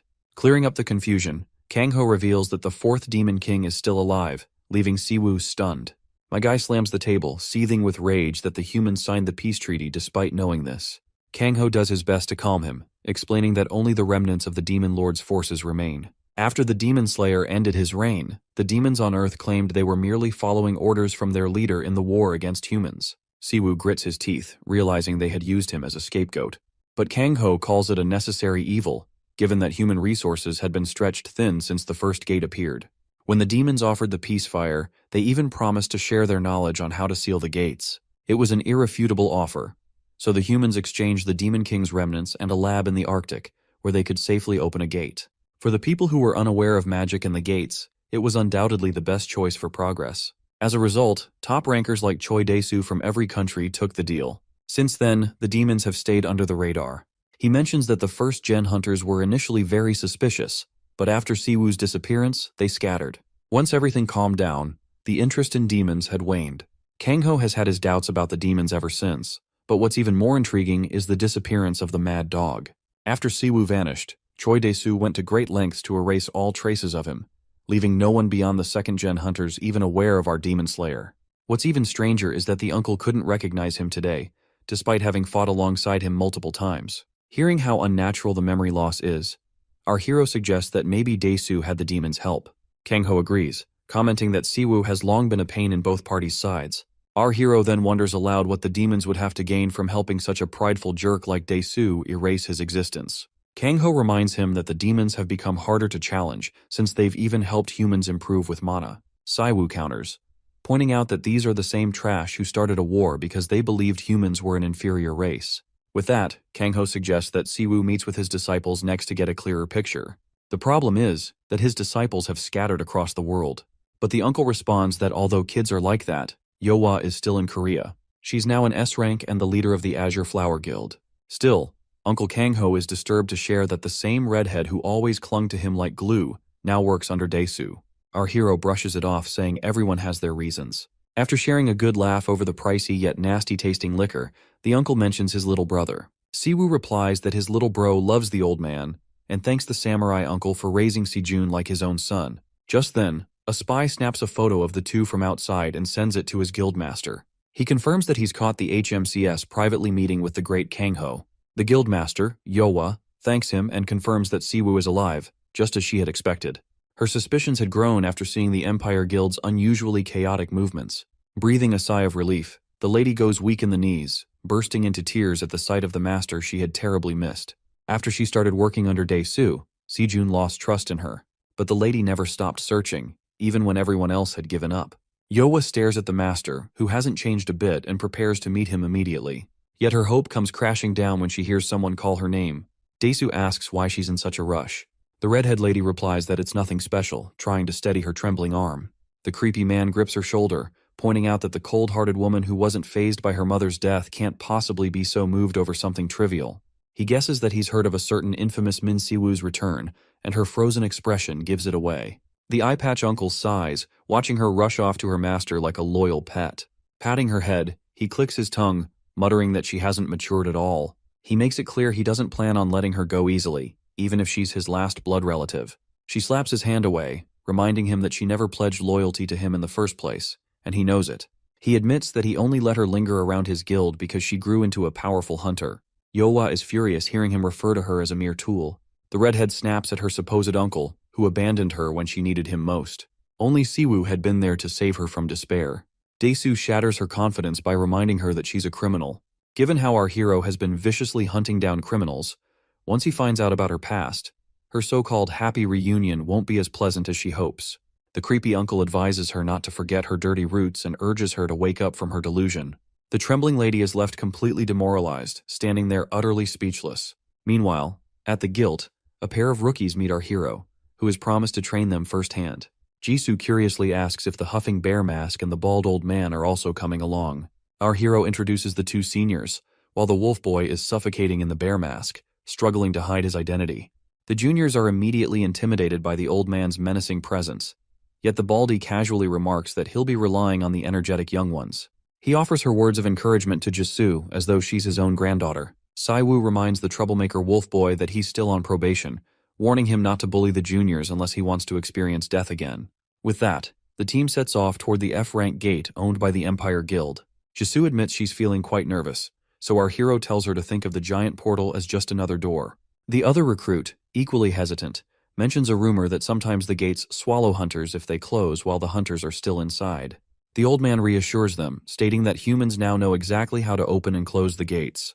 He continues, explaining that gates have become a business due to the precious resources monsters inside yield. Cowards won't be rewarded without taking some risks. Once inside the gate, the team finds themselves in a lush forest. The recruits start complaining, leaving our hero wondering if all the kids are this clueless, even after graduating from the Hunter Academy. Bear Boy explains that after completing their studies, recruits are ranked after finishing the tutorial tower and only gain practical experience once they join a guild. Siwoo expresses his concern, calling the F-rank training little more than a system for mass-producing weaklings. He urges them to demonstrate their skills before they start facing monsters. Sent by Sejun, the pretend recruit feels humiliated, being bossed around by a stranger alongside a girl who can't even use her power properly. Finally charging up her skill, Jisoo is knocked back by the force of her own attack, landing on her butt. Hearing her rampant apologies, our trainer tells her to stop with the apologies and hands her a whip. The recruit looks confused, so he explains that it will help her better control her unique skill. Jisoo tries again, charging up her spell with the whip in hand. Meanwhile, the pretend recruit reports the gang of goblins ambushing them. Sitting at a safe distance, our trainer instructs him to handle it on his own. The guy curses at Siwoo's smug comment that they wouldn't learn anything if he beat the goblins for them. Watching the newbie in action, the baldy is impressed by his flashy tracking skill.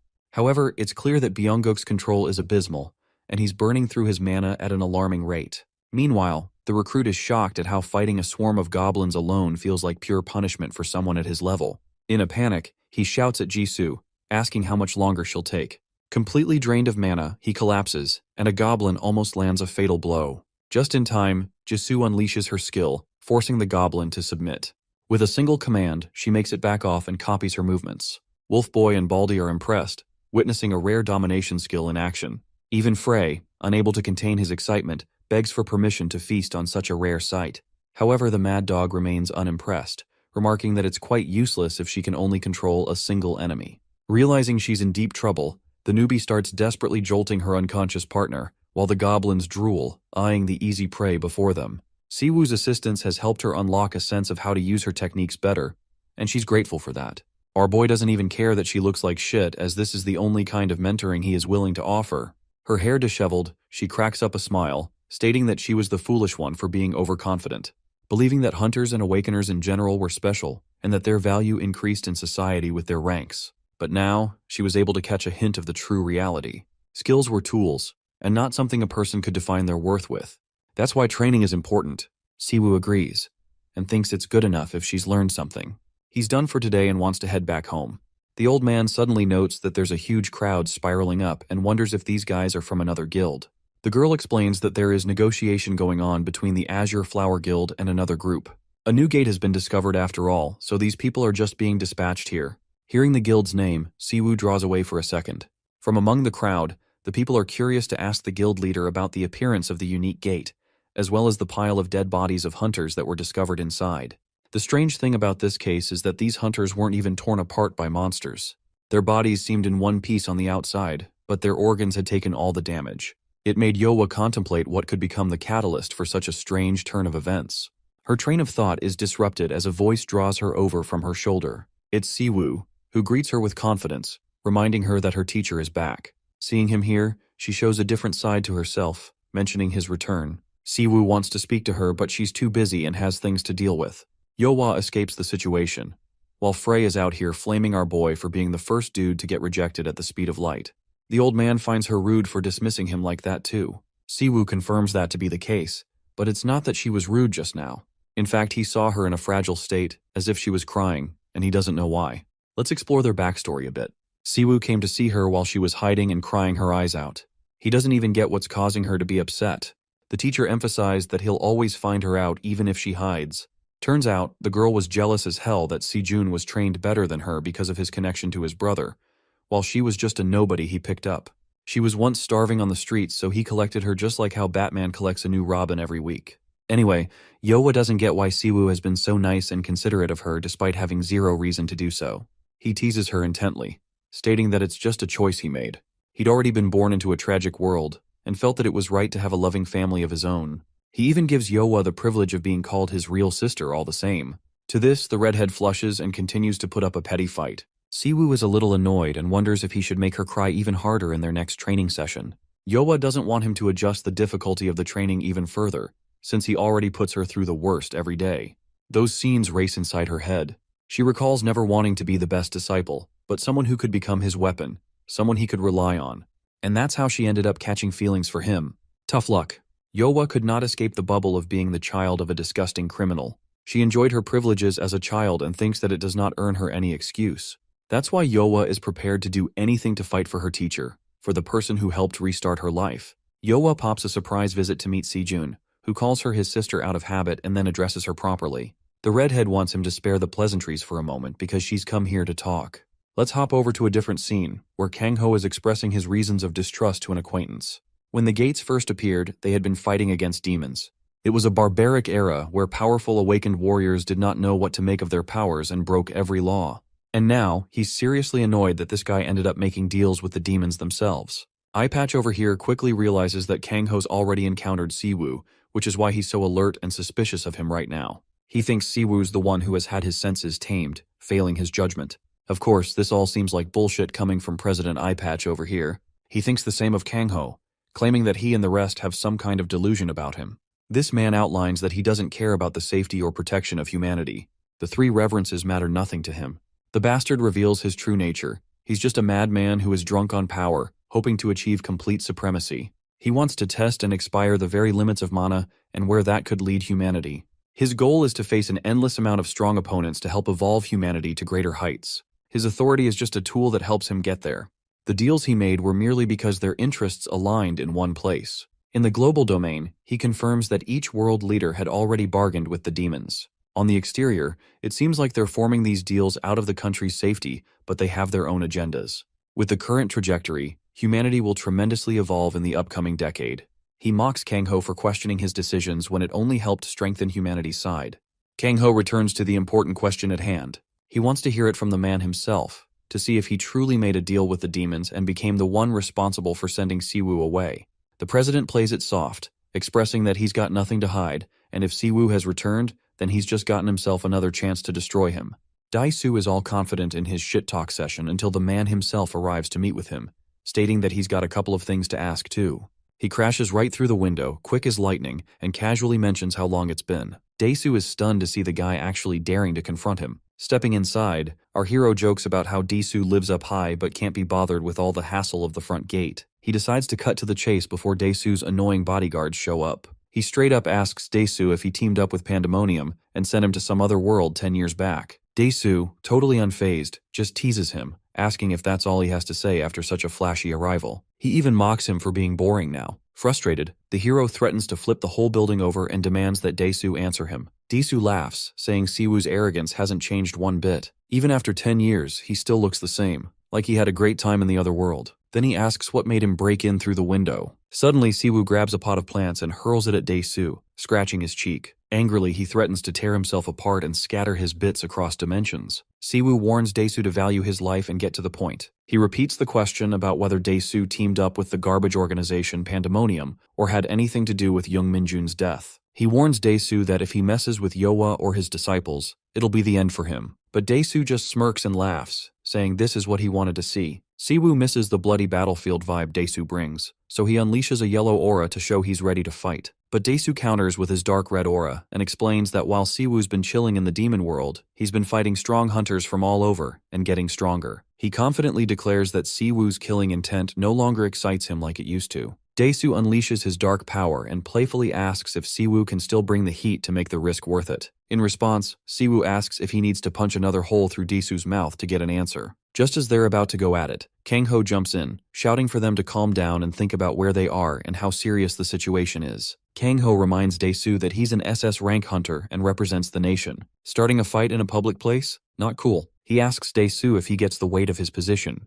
Turning to our guy, Kangho tells him that even though he's with HMCS and protected by the Empire Guild, things aren't as wild as they used to be. A fight between hunters would grab way too much attention. Kangho warns him that if he doesn't want his crew seen as part of a guild attacking the government, he needs to chill. That reasoning calms him down a bit. Daesoo relaxes too, but comments that everything is as boring as ever. He misses the old days when they could just fight and go all out, constantly brawling for dominance whenever the chance came up. Daesoo then asks if Kangho thinks it's a dull time. He admits that since he got fired up, even just for a moment, he'll answer one thing that he had nothing to do with young Minjun's death, and Yowa came to him on her own. Daesoo jokingly asks if it's really his fault if his disciples turn out to be a mess. After that, he turns and walks away, telling Kangho that if he's got more questions, he should come find him next time properly. Daesoo promises to set up a place where Kangho can let loose as much as he wants. Our hero stays quiet, and Kangho lets out a sigh of relief, glad he prevented a clash between two powerhouse hunters. A moment later, the elevator stops on the 8th floor, and Daesoo steps out. A guard nervously reports some weird noises from the upper floors, but Daesoo cuts him off, reminding him no one on this continent is strong enough to threaten his safety. He tells the guard to forget about it. The guard bows and apologizes quickly. Daesoo then instructs him to contact Mariang Daesoo, get an A-rank gate ready, and bring Yowa to him. 7 hours earlier, Sejun was watching a video on his computer when Yowa walked in. He asks what she's looking at.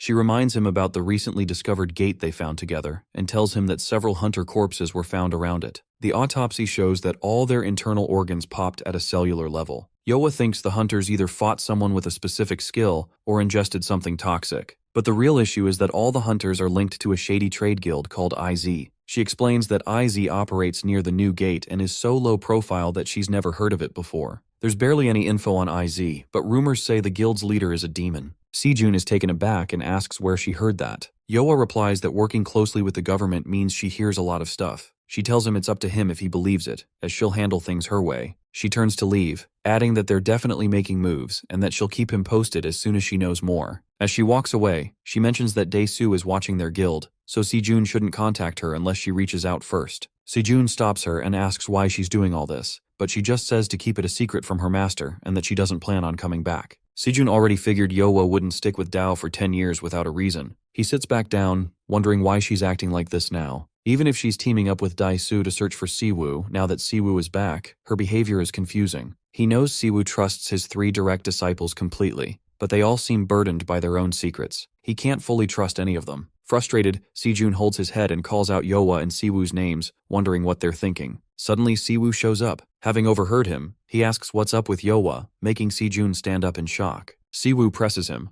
wanting to know if something happened to Yowa, and warns him not to hide anything. Meanwhile, outside, Yowa is getting ready to leave when one of her members approaches and apologizes for interrupting. The member reports that Daesoo has called for her urgently. Yowa curses under her breath but replies that she gets it and is on her way. 10 years back, right after Siwoo went missing, Daesu had a chat with a demon. He asked if the demon wanted his help in wiping everyone's memories of Min Siwoo. This demon, who was under the second Lord of Calamity, was all for it, claiming Siwoo was the only human who nearly took down all 4 lords. The demon lord needed to keep control over the free-willed demons, and losing to a human would mess that up. Hikaten chimed in, saying that even though the war was over, the chaos was still kicking. Sticking to their deal and keeping things in line among demons would actually help both Siwoo and Daesu out. Daesu shot back that it was a ridiculous idea. Just because they had shaken hands on the treaty didn't mean the demons could forget the most important detail. Humans won the war in the end. He questioned why they should help demons who were now stuck in the polar regions fixing the mess they made. But Hikaten didn't back down. He pointed out they'd been keeping an eye on Daesu and knew he secretly regretted the war ending. He mentioned that Daesu discovered some new, incredible power, but now he couldn't use it freely. Hikaten told Daesu to stop pretending.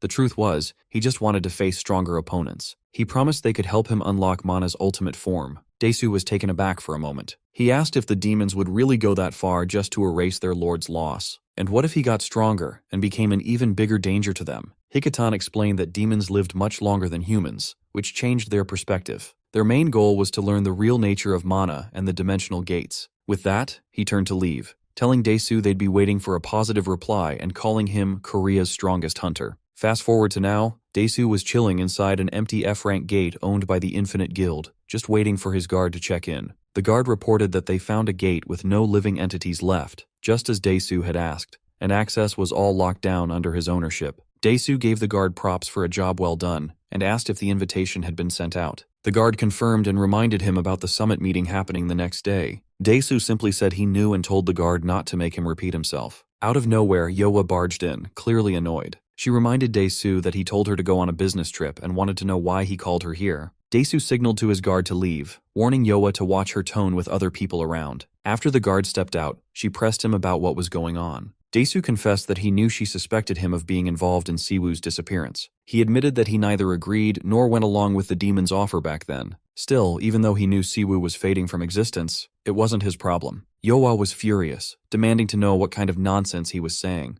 Daesu released a little power from his hand and explained that the reason he felt uncomfortable about his past actions was that those events had ultimately made him stronger. He thought about it and just wanted confirmation. Both he and Siwoo were the real powerhouses. Daesu attacks Yoa, but she dodges at the last second and bends down to power up. She demands to know what he means by the demon's proposal. As everything clicks into place, her anger explodes. She realizes Daesu is the reason Siwoo is missing, and the reason there is no trace of him in any records. Burning with rage, she unleashes her full power and tries to kick Daesu in the head. He blocks her with ease. He grabs her leg and yanks her down. His voice is cold as he tells her she is just like her mother, a fiery temper, holding on to enemies for her own selfish reasons, blind to the bigger picture. With a brutal slam, he drives her into the ground and the floor shatters beneath her. Injured and struggling, Yoa hears Daesu tell her she is nothing but a tool, just a way to awaken the full strength in Siwoo. Daesu goes on about how the inferiority he carries from the past is fading with Siwoo's disappearance, but it still lingers like a dirty stain. Now that Siwoo's back, he's ready to get rid of it for good. Even hurt, Yoa laughs and asks if he really believes Siwoo will play along with this twisted game just because of her. Daesu steps on her shoulder, pushing down harder as he explains that he knows Siwoo's plan. He recalls how, back when Siwoo was busy playing house with his family, Daesu doubted him. But after seeing the determination in Siwoo's eyes now, he's sure Siwoo has left a lot behind in that other world over the last decade.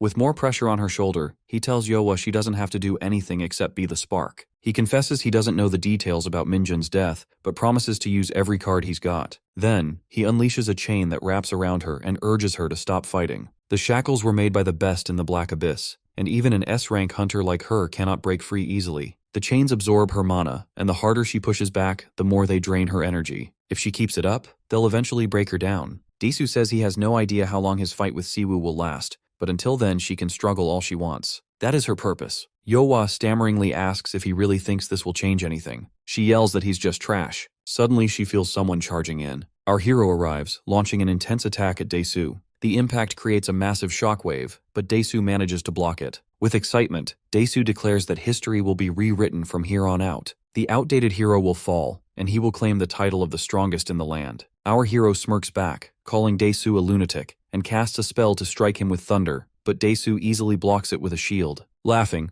Daesu mocks him, saying his power feels weak and that the gap between them has widened over the last 10 years. Siwoo stays quiet, glancing at Yoa still chained up behind him. Frey, looking worried, asks if Siwoo is alright and reminds him that Daisu is a monster and his power hasn't fully returned. But Siwoo just says they need to go all out with what they've got. Frey's yelling at him, freaking out about how his mana is barely even half recovered. He warns that Daisu is way stronger than any human it's ever faced, and doubts it can even handle a skill that big when it's all weak. Plus, using its limit could lead to some crazy side effects. But our guy just calmly says he only needs 50% of what he used in the other world, and that's more than enough. No problem at all. Daisu, who's blocking his attacks like it's nothing, mocks him, wondering if he's regretting rushing in so cocky. Siwoo cranks up the power against Daisu again, but he still stops it. Out of nowhere, our guy zips in front of Daisu with insane speed and declares that for a loser like him, that much power is plenty. He lets loose an even stronger attack, cracking the ground and sending debris flying, but somehow Daisu blocks it again. Yowa's watching in shock. This is a clash between first-gen hunters and real awakeners.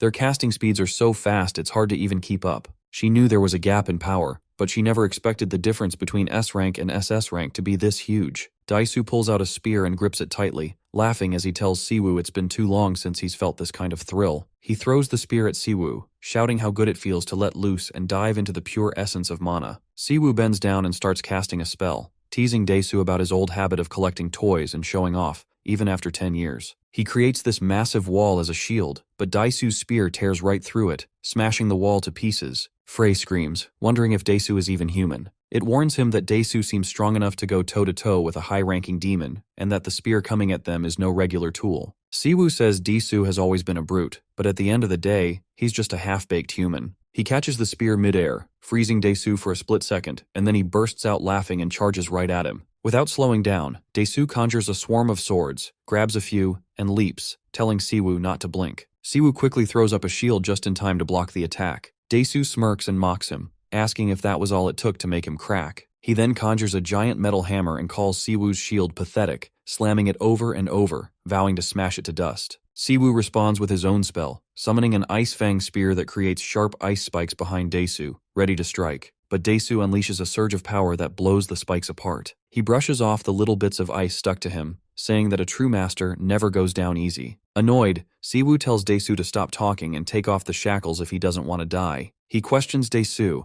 asking if Yowa really means nothing to him and if he thinks he can keep his spot with the government after pulling such a lame stunt. Daisu shakes his head, saying that Yowa's still got value. He thinks her being the daughter of a serial killer makes her a useful pawn. Yowa's totally taken aback and yells at him to shut up, warning that if he keeps running his mouth, it'll be the end for her. Out of nowhere, she feels a strong presence from Siwoo. He tells her to stay put and then unleashes even more power. Daisu, angry and surprised, burst out laughing, saying this is exactly what he wants. His skin buzzes with excitement as he calls forth a shield and sword, ready to really get the fight going. But before he can make a move, Siwoo appears right in front of him and lands a punch. Daisu blocks it with his shield, but it shatters like glass. That's when he realizes Siwoo's mana control and strength have completely shifted. Daisu quickly jumps back and conjures up some armor to protect himself. He notices Siwoo's skills have evolved and questions whether his cowardly style has finally improved after all these years. Siwoo fires back, telling Daisu it's rich for him to criticize tactics when he doesn't even get strategy. They launch into a wild flurry of attacks and blocks, moving at super fast speeds. Daisu admits he was a rookie back then, and throws a dagger near Siwoo's feet. After that last hit, he figures something out and sets off a trap, with chains suddenly wrapping around Siwoo's legs. Then, Daisu summons a massive sword, way bigger than before, and swings it at Siwoo with all his strength, declaring he's not his equal anymore. The force of the swing tears the ground apart, causing a huge explosion. Yowa yells for Siwoo, but her voice gets drowned out by the chaos. To her amazement, Siwoo calmly tells Daisu he's actually right about one thing. There's some truth in all his nonsense. They're definitely not equals. Siwoo stands there without a scratch, just holding the sword Daisu tried to take a swing at him with. Our hero's grip on the sword is so tight that Daisu can't yank it back. Daisu knows that the sword he's got is a legendary artifact, a mega sword that can slice through entire buildings, but it doesn't even budge in Siwoo's hands. Siwoo lifts the sword like it's nothing, and asks Daisu if he's really been fighting for 10 years. Then, in one quick motion, he punches Daisu in the side, bragging that he's been at it for 100 all on his own. The hit sends Daisu flying and slamming into the ground. Even after that, Daisu laughs and says he's having a blast. He can't even remember the last time he bled. He stands up and asks if Siwoo's been holding back his mana just for that one hit. He shows off his watch, a regulator that keeps his power in check, and tells Siwoo that if he's serious, he should unleash his full strength too. Siwoo tosses the great sword aside and channels some of his power into his hand. Daesu explains how 5 years ago, all officially recognized SS rank hunters had to wear the bracelet. It limits their physical abilities and skills to avoid causing chaos. If anyone removes it without government approval, they're instantly labeled a criminal. Then Daesu chucks his watch away, breaking free from the restrictions. He smirks, calling the bracelet a dog collar, and mocks Daesu for being nothing but a fighter. He asks if Daesu climbed up the ranks just to get government permission for a dogfight. Daesu, clearly ticked off, tells Siwoo he's really overestimating himself. With a grin, Daesu asks if Siwoo really thinks that's the only reason he's here. Then he unleashes his full power, his aura smashing the ground all around him. Daesu yells that he hasn't had anyone worth testing his strength against until now. Siwoo calmly releases his own aura, challenging Daesu to show what he's got. Their auras collide, creating a wild force that tears through the area. The power of their clash cracks the ground and shakes the gate. Yowa stumbles as everything rattles, realizing that even their mana collision is enough to shake things up. At this rate, the gate could collapse, and innocent bystanders might get hurt.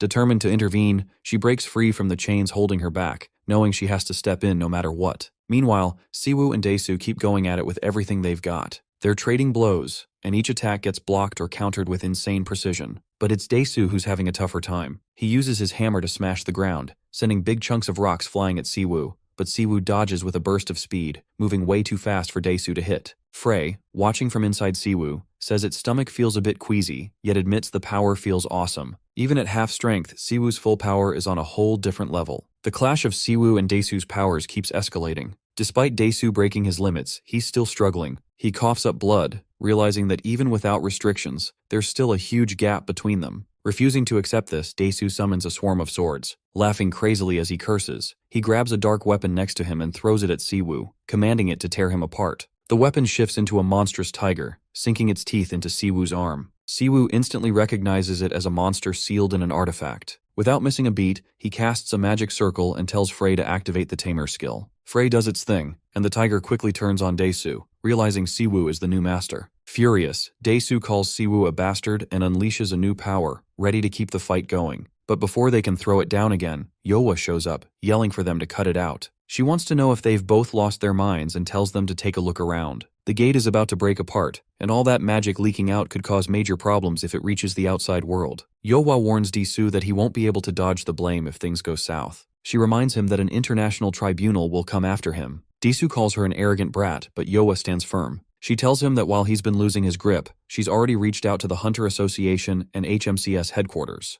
They won't take long to respond and reopen the gate. She pushes for them to end the fight now. As she moves closer to Siwoo, he stays quiet, his face unreadable. Just then, Daesu's watch buzzes with an incoming call. He picks it up, annoyed, and hears Edward from HMCS headquarters on the line. Edward says the situation is urgent and needs his immediate attention. Daesu mutters a curse but agrees to head over. Before he leaves, he turns and coldly says that this is why you shouldn't take in wild beasts. He claims he's lost interest and tells them to get lost. As Daesu strides out of the gate, Yowa feels a mixture of relief and anxiety wash over her. She drops to her knees, overwhelmed by the realization that Siwoo is the last person she wants to find out about her family, and now he knows the truth. She never meant to betray the kindness and sincerity Siwoo had shown her, even if it meant risking her life to keep her secret. Tears fill her eyes as she wonders how she can even talk to him now. How can she explain that the guy he's fed, cared for, and trusted is actually the daughter of a criminal? While she's lost in these thoughts, Siwoo comes over. He bends down next to her, his voice soft and caring, asking if she's okay and if she's hurt. Yowa is taken aback by his kindness after everything that went down. Overwhelmed, she hugs him tightly and cries her heart out. Siwoo stays calm, gently patting her back and teasing her about having way too much energy. In his office, Daesu is on a video call with Edward, wondering why he's making such a big deal over something Hunter said. He insists he hasn't broken any laws and points out that Hunter's freakout is just causing confusion at HMCS headquarters. It's their problem, not his. Daesu questions if it's really necessary to get worked up over something as small as some light training behind closed doors. Facing Edward, Daesu waits for a response. Edward calmly tells him that things would be different if Daesu hadn't taken off his restraint bracelet. He reminds him that SS rank hunters aren't allowed to fight each other, and any changes need to be reported to the Association or HMCS, rules that clearly annoy Daesu.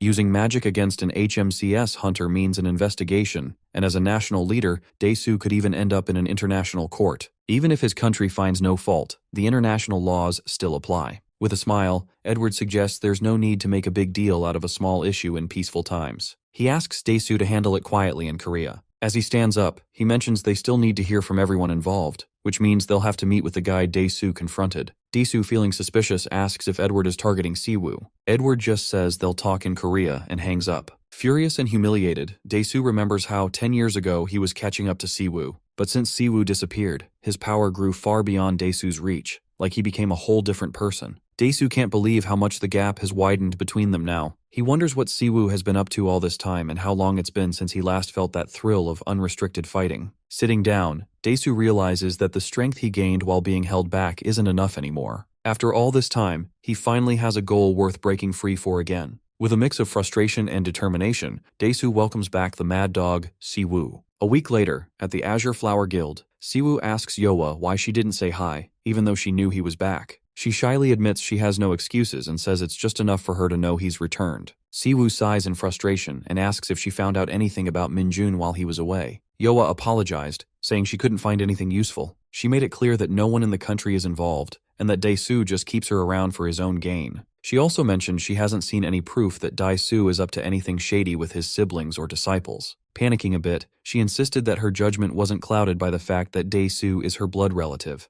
It's all based on what she's observed so far. Siwoo nodded and gently patted her head, saying that if Dae-soo truly saw her as family, he wouldn't treat her like this. Yoa smiled back, feeling better because Siwoo had already helped her heal from everything. But he reminded her that it's not just about feeling okay, it's about breaking free from that toxic bloodline. He told her it didn't matter if her mom was a criminal, she'd lived her own life and hadn't done anything wrong. If she still felt guilty, she should live with pride and give back, and that he'd be there for her. His words brought back some memories, and she ended up laughing through her tears. Smiling, she said she never felt truly alone because of friends like him. Wiping her eyes, she admitted she felt bad for Sejun, realizing she'd made him worry for nothing. From his point of view, it must be tough to trust her with all her secrets. Siwoo scratched his head and said Sejun was cautious, so she should sort things out with him when they met tomorrow. Yoa was surprised and asked what he meant by tomorrow, especially since things were still awkward between her and Sejun. He just pointed out that they're both adults. He assured her he had already talked to Sejun and mentioned that even if he wasn't sure how Dae-soo was handling things,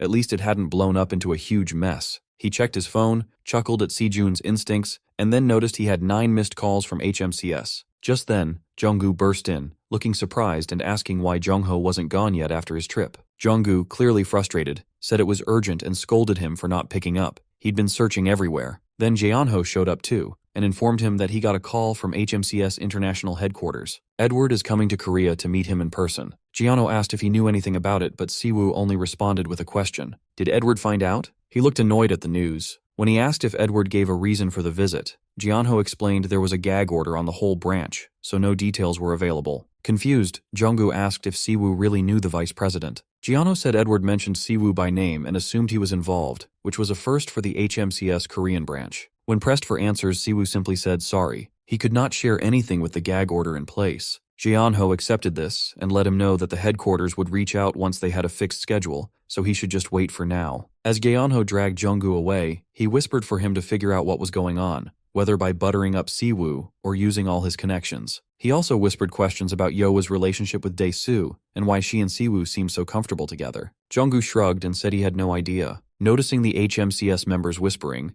Yoa told Siwoo he should head back since there would be a lot of eyes on him for a while. As they walked, he asked Yoa why she suddenly wanted to see him off. She said his kindness felt like a blessing and that she was heading home anyway. When he asked about her plans, she said she'd follow his lead if he was okay with that. Still shaken by Minjun's death, she promised to help however she could, stressing that no matter what, she was still a capable guild leader. Their chat got interrupted when a black car with tinted windows rolled up in front of them. Siwoo looked annoyed, but Yoa stopped him from going over, recognizing the car. Someone inside rolled down the window and taunted them for backing down even after everything they had learned, saying they were no fun. When the window fully came down, they saw it was Dae-soo. Dae-soo tells Siwoo to hop in the car, which barely makes Siwoo hold his temper. She wants to know what he's after his earlier stunt, but Siwoo just asks calmly why he should even care. Dae-soo replies that if they want to keep pretending to be this master-disciple duo, they better start paying attention. Yoa is fuming and asks if Dae-soo thinks this is funny, but Siwoo jumps in, telling her to back off. He promises to keep in touch, then heads to the car, opens the door, and gets in.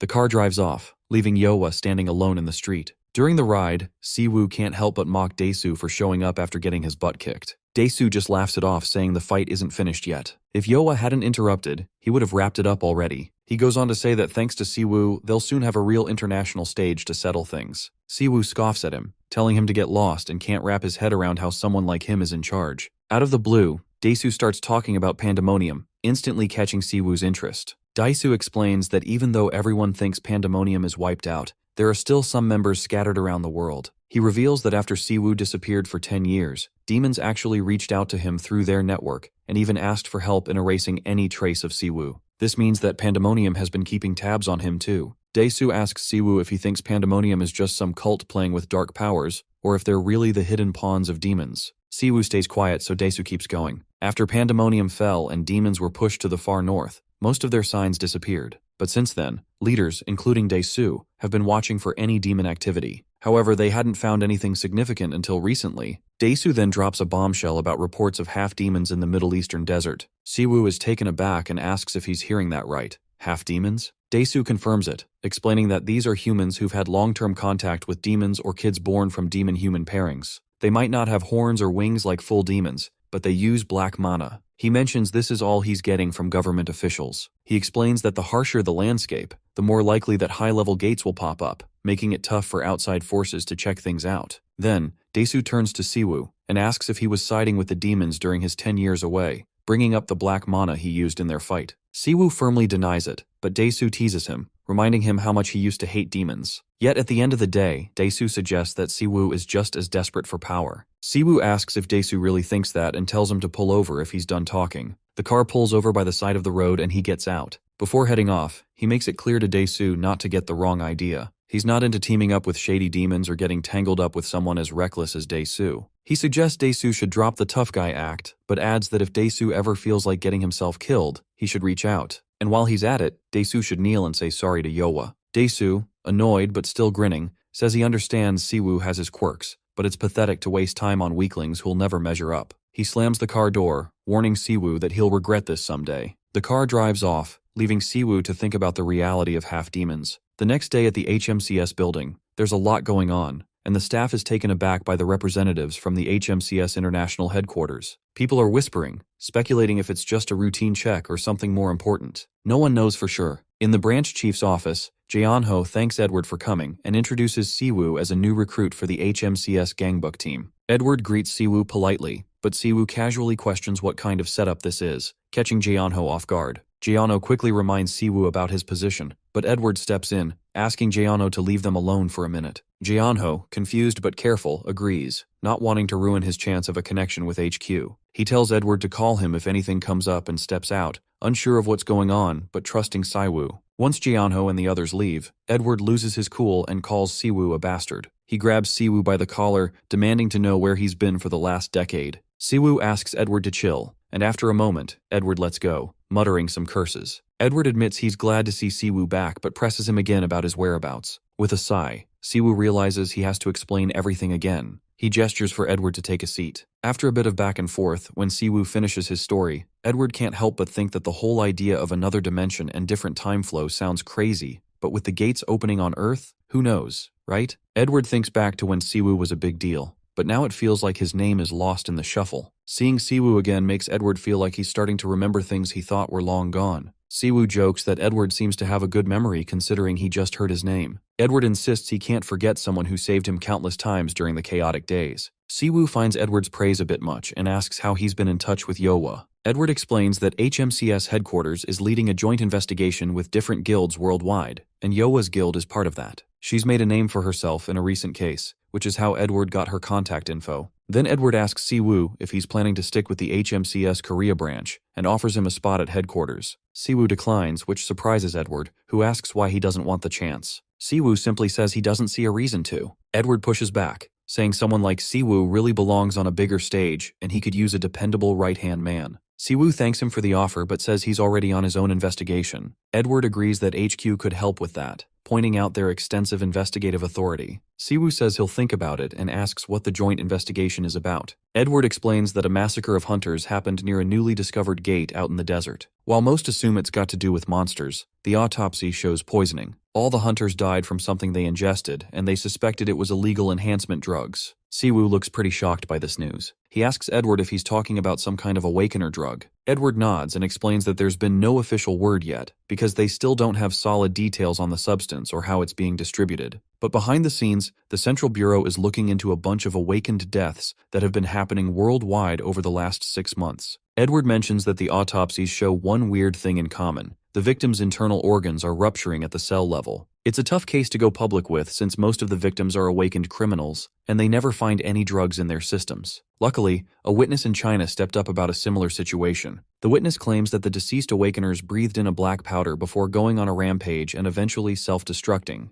Those who inhale the powder show insane levels of mana release and boost their skills, acting almost like living bombs that wipe out everything around them before blowing up. He asks Edward if this means the black powder is an illegal awakener enhancement drug, and if it ties in with that recent desert incident. Edward clarifies that it's not just a connection, it's directly linked. That desert incident is seen as the starting point for the whole illegal drug case. Confused, our hero wonders why the desert incident is considered the starting point when the investigation's been going on for 6 months. Edward explains that they found a gate in the desert with a huge number of casualties at its entrance. The Azure Blossom Guild was the first to grab the original form of the black powder near the gate. They also stumbled upon a vehicle belonging to a sketchy trade guild called IZ. Edward adds that even though the IZ guild doesn't have any known illegal ties and seems like a small operation, something about it feels off. He leans back in his chair, complaining about getting wrapped up in these messes and anticipating the hassle ahead. Edward grins and says he already knows Yowa is his disciple. And since Yowa was the first to find the original form of the drug, she can't just bail out on this case now. Edward mentions that if he helps, Yowa's troubles will be a lot lighter. He questions whether Siwoo will really ignore this mess, knowing his precious disciple is caught up in something dangerous. Edward calls him by his nickname seriously, making him realize Edward has already set everything in motion. Reluctantly, Siwoo agrees to help, partly because he has his own business in the Middle East too. This lifts Edward's spirits, and he excitedly promises to do whatever he can if Siwoo is in. Edward brings up the whole situation with Dae-soo, mentioning that he knows about their unsanctioned live combat training. He offers to help sort it out, but Siwoo just tells him to drop it, explaining that even though Dae-soo's a greedy jerk, he's still a person. The next day at Sejun's place, Sejun spots Siwoo packing and asks if he's heading out for the Central Bureau's international investigation. Siwoo confirms it, saying Edward personally asked him for the favor. Sejun admits he knows Edward but is curious about how he got in touch. Siwoo says it's a long story and hints that Yowa will fill him in later, which surprises Sejun. Just as he's about to ask why Yowa is suddenly involved, his phone rings. He answers and walks away, asking Yowa how she even got his number. Frey asks where they're off to this time. Siwoo tells him their first stop is Europe, where the Central Bureau's HQ is. Frey wonders if they have chicken there, and Siwoo guesses they probably do. Then Frey asks if he'll be pushing their mana to the max like in the last fight, which takes Siwoo by surprise. He playfully asks Frey if he's worried about running low on food. Frey freaks out, insisting it's not about the food but something weird going on inside him. Siwoo asks what he means by weird, and Frey explains that since they got back to Earth, he's been getting more used to Earth's mana, and his output is increasing, but he's also feeling less in control. Frey suspects that their dimensional travel messes with him, and that the last fight when Siwoo pushed his mana might have triggered this. He adds that since they made a contract in the other realm, Frey won't attack him, but the more his mana recovers, the worse the loss of control gets. If Frey totally loses it, who knows what might happen. There's even a chance that Siwoo might not be able to use his powers when it really counts. After thinking for a bit, he responds that he isn't really relying on Frey's power right now anyway, so it's not a big deal. This annoys Frey, who asks if he's saying he doesn't need him. Siwoo clarifies that if they end up fighting demons, he'll definitely need Frey's strength, but for now, it's not something to stress over. He stretches, thinking that his warm-up fight with Dae-soo turned out to be useful. As he remembers the awakened enhancement drug, he realizes it all feels way too familiar. 2 days later at the HMCS International Headquarters, a woman tells her team that Edward is something else. Even with the staff shortage, she can't believe he's adding people to a sensitive case without following the right steps. Another woman agrees, saying Edward's always been unpredictable. Hayakawa Hikari, the captain of HMCS Tokyo's first team, says she can handle the Asia team on her own. She asks her brother Kumo, who instantly agrees, calling her the youngest recruit, first captain, and the prettiest girl in Japan. Hikari laughs, telling him to keep the compliments coming. Layla, captain of HMCS Europe's first team, says she'd rather work with Yowa than Hikari, even though Yowa isn't officially on the team. Hikari snaps, demanding to know what Layla just said, but Layla calmly replies that she didn't say anything. Hikari reminds her that they both have translation earpieces and to speak up if she has something to say. A guy shows up saying Director Leone wants everyone in the main hall. Hikari asks if the mysterious new recruit has arrived. He awkwardly laughs and says the recruit just landed with Edward. Layla wonders who it is since Edward greeted him in person. She questions whether the recruit is even officially part of HMCS. The guy confirms that the recruit is Hunterman Saiwoo from HMCS Korea. Everyone gathered in the meeting room, and Edward kicked things off by thanking everyone for coming. He introduced Siwoo as the new team member. Layla chimed in, introducing herself and her vice captain, Stefan, who's from the Europe branch. Hikari then introduced herself along with her right-hand person, Kumo, from the Asia branch. Edward explained the situation was urgent, so they needed to dive right in. With Siwoo on board, they had to go over the case details again. He asked Layla to give a quick summary, and she stepped up. Before she started, Edward reminded them to be super careful with any leaks, since this was a classified investigation. Just then, Edward's secretary knocked to remind him about his next meeting. He stood up, said he trusted everyone would do great work, and left with her, leaving the room quiet. After a moment, Layla cleared her throat and said they should start the briefing. She went over the case number, known as the Illegal Awakener Enhancement Drug Case. Their team was responsible for investigating the site where the original substance was found. They discovered an A-ranked gate at the location, along with 6 Awakener corpses nearby. Autopsies showed they had internal damage similar to past victims. The enhancement drug was found in the bodies. The gate had signs of a battle, but nothing seemed off inside. They still needed to evaluate the threat level since no enhancement drugs were found inside. Whether it gets cleared would depend on how the investigation goes. Layla also mentioned they found a vehicle belonging to the trade guild IZ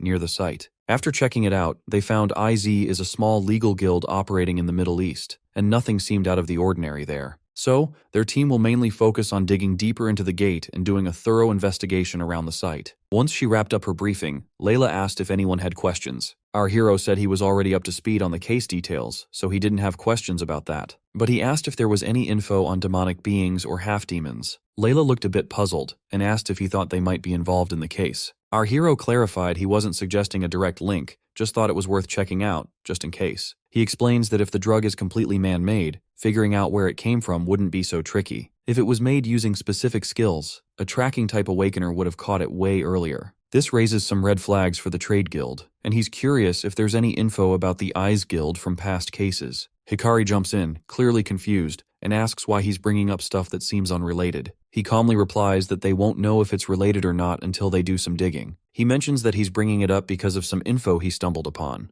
This just irritates Hikari more, who arrogantly questions how a simple hunter from the Korea branch, who was just thrown into this investigation, could know things that even the main office hasn't mentioned. She thinks it's laughable. Hikari argues that if it were a real lead, the headquarters would have acted by now. She points out that he's not part of the alliance or a recognized ranker, so it's ridiculous he's been dropped into an international case. Now he's talking about demonic beings, which just annoys her further. She snaps, saying humans and demonic beings have teamed up for over 10 years, so bringing up old biases is pointless. She wants to know who he thinks he is saying all this. Siwoo just stays quiet. Layla yells at Hikari to chill, and Stefan steps in, urging everyone to keep it cool. He insists there's no need to get hostile this early in the investigation. Layla agrees, reminding them that as top reps from their branches, they need to focus on the case, not personal drama. This manages to calm Hikari down a bit. Layla tells Siwoo to concentrate on the investigation, and he agrees. She then lays out the plan for the desert operation the next day. After a few hours, she wraps up the briefing and tells everyone to get ready. Hikari's still upset, grilling Siwoo on who he is, where he came from, and how he got the vice chairman's attention.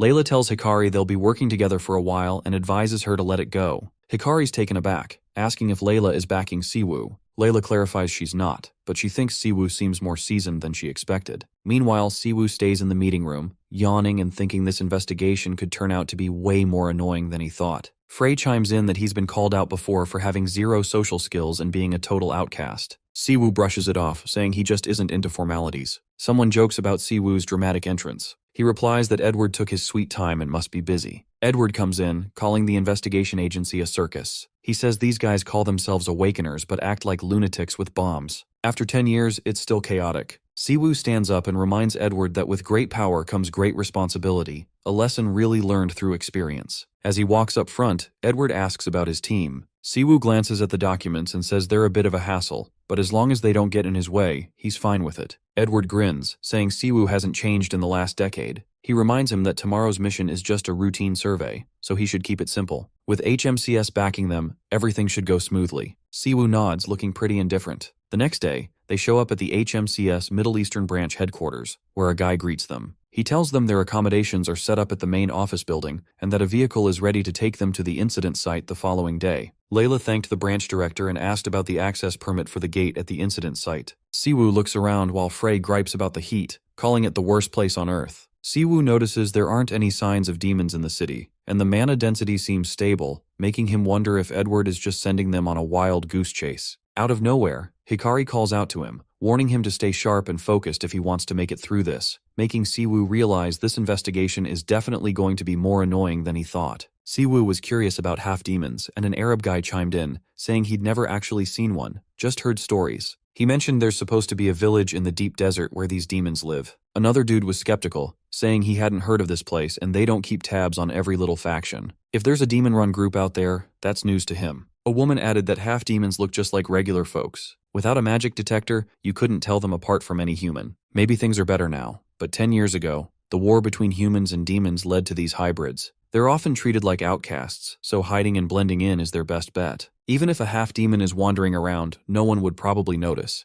Our guy thought the info wasn't super useful, and it looked like he'd need to dig deeper into the desert. Frey brought up food, but Siwoo just played it off like he didn't hear him. Frey then teased him about being an introvert, which just made Siwoo wonder why Frey was being confrontational all of a sudden. Frey pointed out that everyone else was hanging out in groups, questioning why he was wandering alone in this quiet desert town. Siwoo said he was just enjoying his free time and gathering some intel. Then Layla popped up, asking what he was doing there and mentioning that the HMCS base wasn't far off. It's apparently a pretty swanky spot to kick back. Siwoo insisted it was still his free time and he wanted to check out a few things first. He then asked why she was by herself if she was Hunter Layla. She explained that Stefan was working on the entry permit for the gate they'd hit tomorrow and the risk assessment was still in progress. Layla asked if he was part of HMCS Korea, so that meant he was under Director Bayek. She said she hadn't seen him during a previous visit to Korea, and he explained that he was recently recruited. Layla noted he had the vibe of a seasoned hunter and guessed he had at least 20 years under his belt. Siwoo silently acknowledged her sharp instincts and thought about changing the subject. He played it modestly, saying she was flattering him too much, and mentioned that the vice president said Layla was well known in the European branch. She brushed off the compliment, calling herself just an average investigator mostly stuck in Northern Europe. That made Siwoo think of working with a hunter from that area once, and he suddenly remembered the name, Hans. Layla seemed to recognize Hans too and showed him a picture. He confirmed it was Hans, joking that he'd never forget that smile. 10 years had gone by and Hans had aged. His face still looked familiar. Siwoo then asked if Hans was her dad. It's midday, and they're at the A-ranked CA3 gate in the northern desert. Layla kicks off their detailed investigation, and Stefan admits he's feeling a bit jittery since he usually deals with hunter crimes instead of gates. Layla assures him that they're not there to take down the gate, then uses her A-ranked secret garden skill called Wood Spear. This skill sips up mana from the ground, and roots start spreading out, picking up on any nearby mana and living beings. The stronger the user, the longer the roots last and the farther they reach. As the glowing tree takes shape, Layla lays out their mission. They're looking for clues about some illegal power-enhancing drugs linked to the gate. Siwoo thinks her skill is pretty incredible for both scouting and defending, and he's impressed with its range. Layla states she hasn't picked up any monster activity within 30 kilometers, but warns that her detection weakens the farther it goes. She tells everyone to stay alert, divide the area, and search systematically. Protecting the site is their top priority, and they should avoid fighting unless attacked. Hikari orders Kumo to check the whole area thoroughly. Kumo nods in agreement, but Siwoo mutters that it feels like Layla's just bossing everyone around. Hikari hears him and points out that Layla's rank is way above basic investigations. After wrapping up the briefing, Layla gives the go-ahead to split up and report anything they find. As they scatter, they sense something's off. Siwoo complains about the point of being a team if they all act solo. Frey teases him about being an introvert, and Siwoo snaps at Frey, saying he spotted something that looks like evidence of tampering. Frey checks it out and finds the area feels pretty off. Whatever is going on with that mana gate doesn't seem natural to him, and he wonders if someone's messing with it or if it's miasma. He pockets some strange black powder he discovers. The scene shifts to a bald grandpa on a call, asking if his master needs him. The caller, Siwoo, asks about the situation outside. The old man, hiding nearby, reports seeing a suspicious group of 6. Siwoo tells him to alert him immediately if they head into the gate. The old man suggests going in too, but Siwoo says no way. They might call for backup, and that would just complicate things. He insists the grandpa stay put and keep watching, which he agrees to. Frey mentions that the old man is around and asks when he got there. Siwoo says he's been tagging along since they got to the country, explaining the old guy is stealthy. Frey comments that Siwoo knows how to use people, and Siwoo responds that he believes those who mess up need to work for redemption. He mentions they need to figure out what's buried there that has messed with the mana since things could get tricky after dark. Meanwhile, Hikari and Kumo are checking out the area. Kumo reports they've looked everywhere but can't find any signs of drugs or monsters.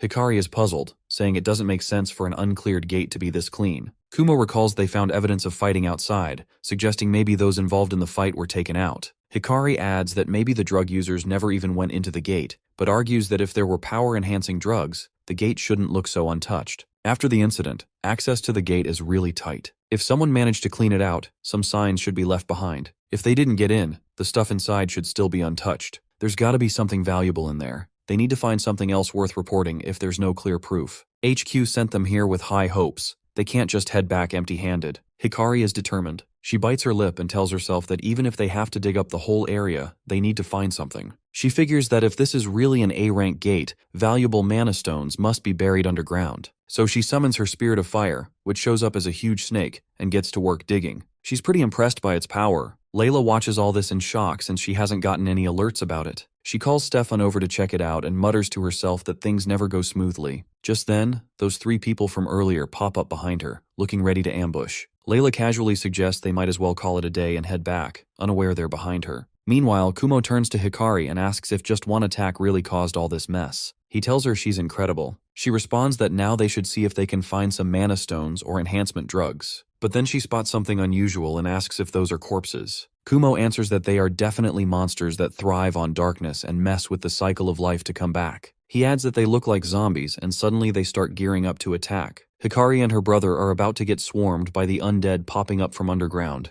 Kumo notices that undead-type monsters can't usually move in such big packs. Hikari thinks they need to figure out what's up, but first, they have to take these creeps out. She uses her skill, Divine Spirit, which is a top-tier move that brings a divine snake from another realm to help out. The snake zips toward the zombies in no time, sending them flying like toys, and some even get crushed under its weight. Hikari rolls her eyes, saying they're just a bunch of walking corpses, but they still manage to catch her off guard. Then, the ground shakes, and even more monsters start to crawl out. Kumo wonders just how many of these things are buried below. As he turns to tell Hikari to watch out, Stefan swoops in to save her using his skill, slicing through the zombies in a flash. Stefan asks what's going on and where the monsters came from. Hikari shrugs, saying she has no clue and questions how he missed all those buried zombies with his detection spells. Stefan says there wasn't any mana reaction from them, and maybe the noise drew them in. He also asks why she altered the terrain. Kumo jumps in and says there is no time for blame. They just need to wipe these zombies out. He activates his Spirit Kamaitachi skill, letting him tap into a weasel spirit for a bit. Then he starts tearing through the monsters. But things get worse fast. He warns the others that they'll keep coming unless they smash their heads. There are just too many, making it really overwhelming.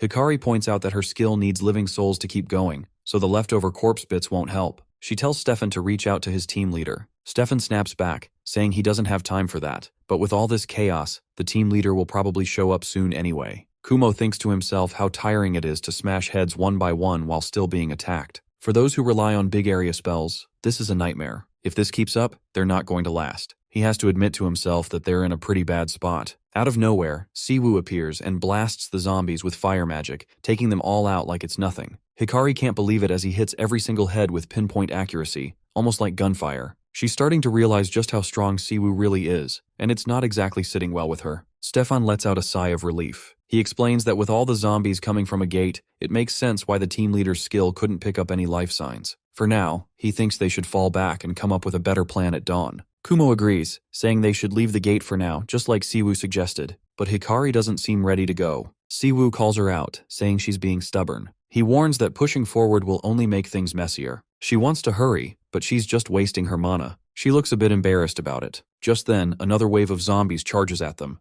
Hikari asks Stefan where his boss is and if he's called him yet. Stefan says he tried, but there was no answer. With all this chaos going on, the boss should have shown up by now. Siwoo gets worried when he finds out he's been left alone. Without wasting any time, he bolts toward Layla's location, telling the others to take care of things while he goes to find her. On the way, he calls up an old buddy and tells him to enter the gate now. The old guy is ready to go and asks what he should do first. Siwoo tells him to track those who went through the gate since they had already entered. From the signs, it looks like one of their own has been grabbed. Meanwhile, Layla is gagged and tied up, realizing she has totally let her guard down. She thought all the entrances were secured, so how did these guys get in? One of the kidnappers wants to kill her, but her fierce stare freaks him out. The boss steps in to stop him, saying they need her as bait if they want to take out everyone involved in one go. He warns the guy not to screw it up like last time. If they pull this off, their group, Allmacht, is going to rule the black market in the area. The boss lays it out. In a world where strength matters, a lot of low-tier hunters would pay a crazy amount for this powder. If they play their cards right, Allmacht could really step up. He tells the guy to keep his cool. The subordinate, clearly impressed by the drug's power,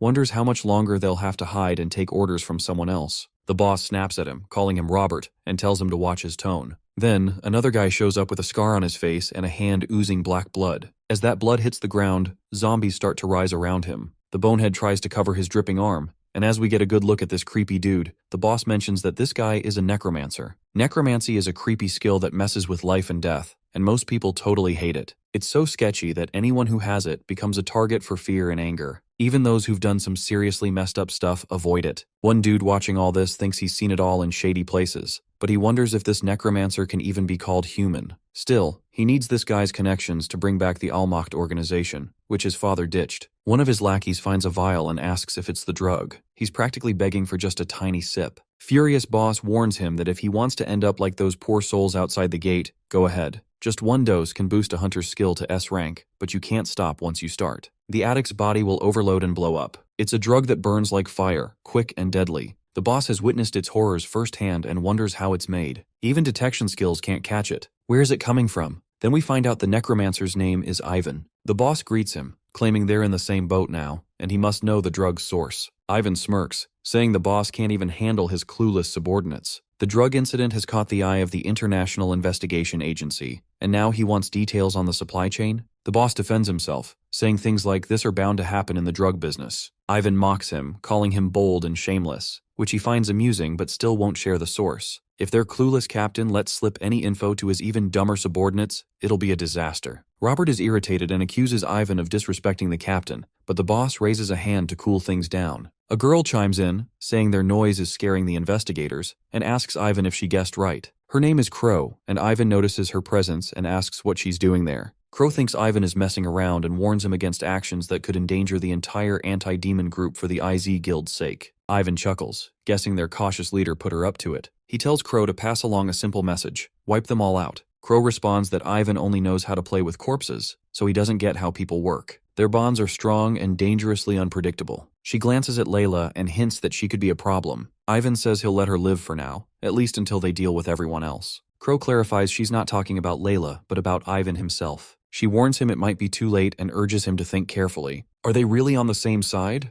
Then she uses magic and disappears. Ivan snaps, calling him a coward who always watches from the sidelines. Robert turns to the captain and asks who she is, but the boss tells him to be quiet and says it's better to act like they haven't seen anything. He adds that the tied-up woman and the investigators outside aren't making it through the night. Meanwhile, Hikari's group has taken out the zombies. Stefan says even if they chase recklessly, the path is littered with zombie remains, and it'd be risky if Hunter Siwoo didn't clear the way. He thinks it'd be smarter to head back and ask for reinforcements, but Hikari refuses, saying they need to keep going. She can't handle losing like this. Her brother tries to calm her down. Suddenly Siwoo shows up and asks why they're following him. Hikari questions why he's going solo. Stefan asks what happened to the team leader, and Siwoo responds that she's not where she was. He senses a faint mana response, suggesting she's been captured. Kumo asks who took her. Siwoo explains it's the summoner behind the zombies. Stefan can't believe it. No way the team leader got caught that easily. Siwoo challenges him, asking if he thinks all those zombies just showed up alone. If Stefan is scared, he can stay behind and catch anyone trying to escape,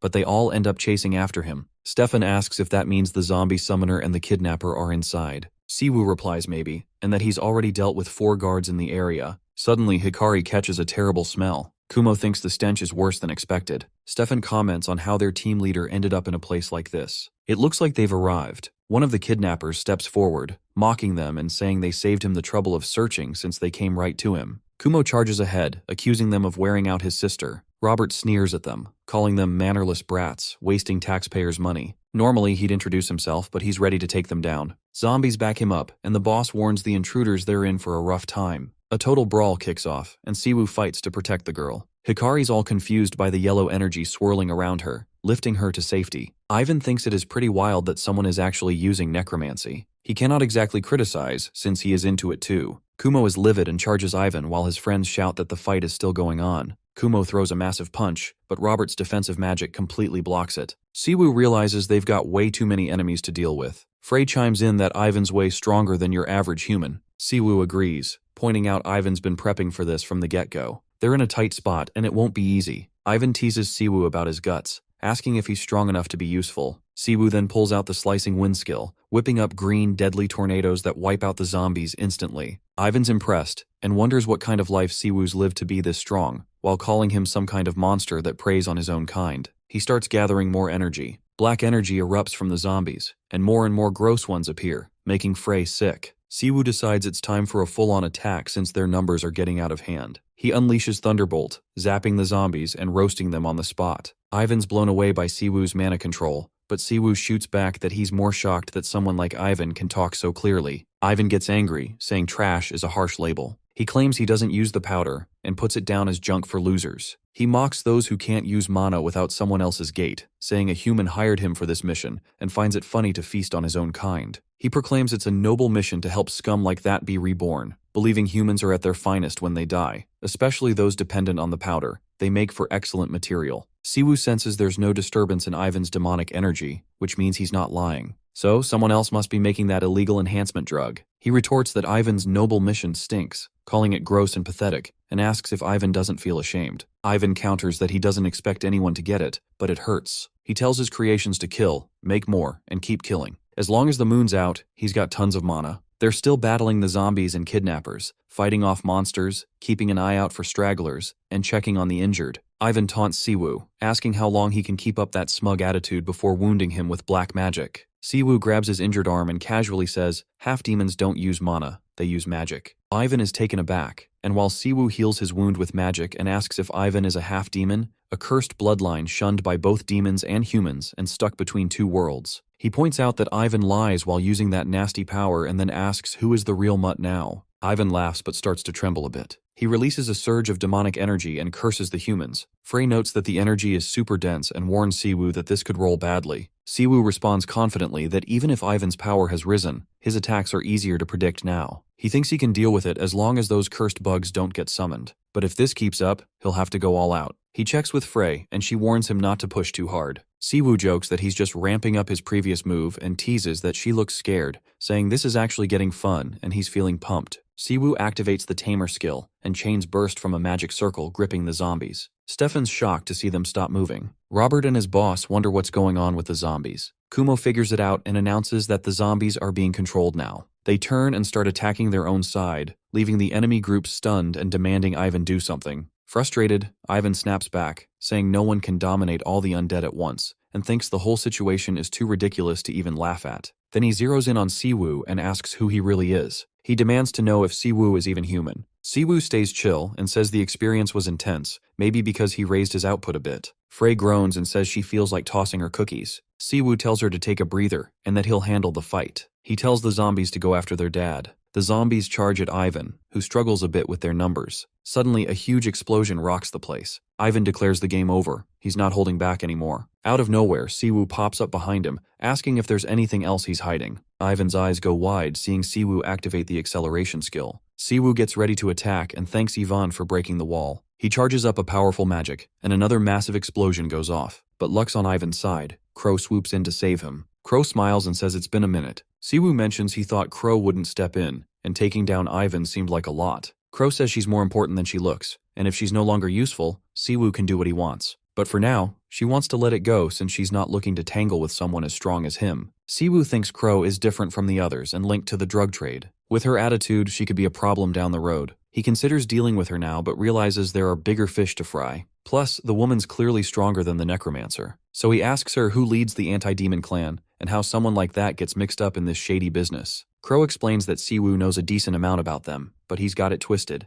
The moderate faction is in control now. It all kicked off independently because of that kid who used their name to score jobs. Crow claims she doesn't even know who's calling the shots. Siwoo challenges her, asking if she's really saying they got involved just because someone pulled them in without knowing the mastermind. Crow clarifies that they got mixed up to keep the kid alive. They only just found out what he was up to. She admits Siwoo probably has a ton of questions but says she genuinely doesn't know much. Siwoo glances at his exhausted crew and decides that it's not a huge deal if the necromancer isn't the main culprit. Still, he warns Crow not to expect a second chance. Crow is surprised that Siwoo trusts her so easily. He speaks up and says he read Crow's mana pattern. When she lies, the wave changes. Crow looks a bit annoyed and calls it dull. Siwoo asks one last thing. Who is this we she keeps mentioning? Crow finally reveals their name IZ, and then she vanishes. Siwoo thinks about how the anti-demon clan isn't directly involved. If it was just about cash, the bad guys wouldn't have picked the anti-demon clan, which is naturally against humans. That drug gives off a weird power, but it's not demonic energy. It's something unknown, something Siwoo hasn't seen, even in another world. He decides he'll check it out later. He heads back to his group. Layla thanked him for saving everyone and said she felt ashamed as the team leader. She suggests they bounce since they've been hanging around too long. Stefan tells her not to overdo it. Siwoo thinks that cleaning up is the priority now. Hikari approaches and calls Siwoo, the necromancer. He explains that the enemies dipped out, and it was an ambush. Layla also says she's sorry for being careless. Kumo chimes in that what matters is everyone is safe. First, they should get out of the gate and reassess. Siwoo thinks about why he prefers to work solo. Even though he's not truly on his own, someone's always with him. Frey. He tries calling out for him, but Frey doesn't respond. 2 days later, at HMCS headquarters, Edward reviews Siwoo's report about the zombies and the necromancer at the gate. Edward says he's never heard of that before and doubts Siwoo's claim that they weren't the culprits. Siwoo responds that this is just the tip of the iceberg based on what they said. Edward kicks himself for underestimating the situation. He thought it was just a routine field check. He admits he really owes Siwoo one. Siwoo stays calm, saying no one could have predicted this, not even the ones in charge. They're lucky nobody got seriously hurt. Edward gives Siwoo props and says everyone can get back to work, especially Hikari, who is in real danger. He jokes that the old wild dog still has some fight left in him. Siwoo shrugs and asks if there's anything else to do. He wants to head back to Korea and tells Edward to hit him up if anything comes up. Edward tries to get him to at least say goodbye to the others, but Siwoo declines, saying he's busy. Outside, he runs into Hikari. She tells him she just wanted to thank him for healing her, and she never got the chance to say it. She admits she didn't even go all out during the mission, but promises to be more helpful next time. Siwoo just responds indifferently, and then takes off. He starts thinking about Frey again. Since that day, he hasn't heard from him. Still, he has no problem using the skills that depend on his power. At HMCS Central HQ, a woman brings an update to Edward. The Middle East team discovered that a group called Al-Maqt attacked the investigation crew and was linked to the illegal drug trade in the area. They don't produce the drugs, but with their leader gone, their supply chain has taken a hit. Some members are still active in the black market, so they have to keep tracking them down. Edward inquires about the gate's condition,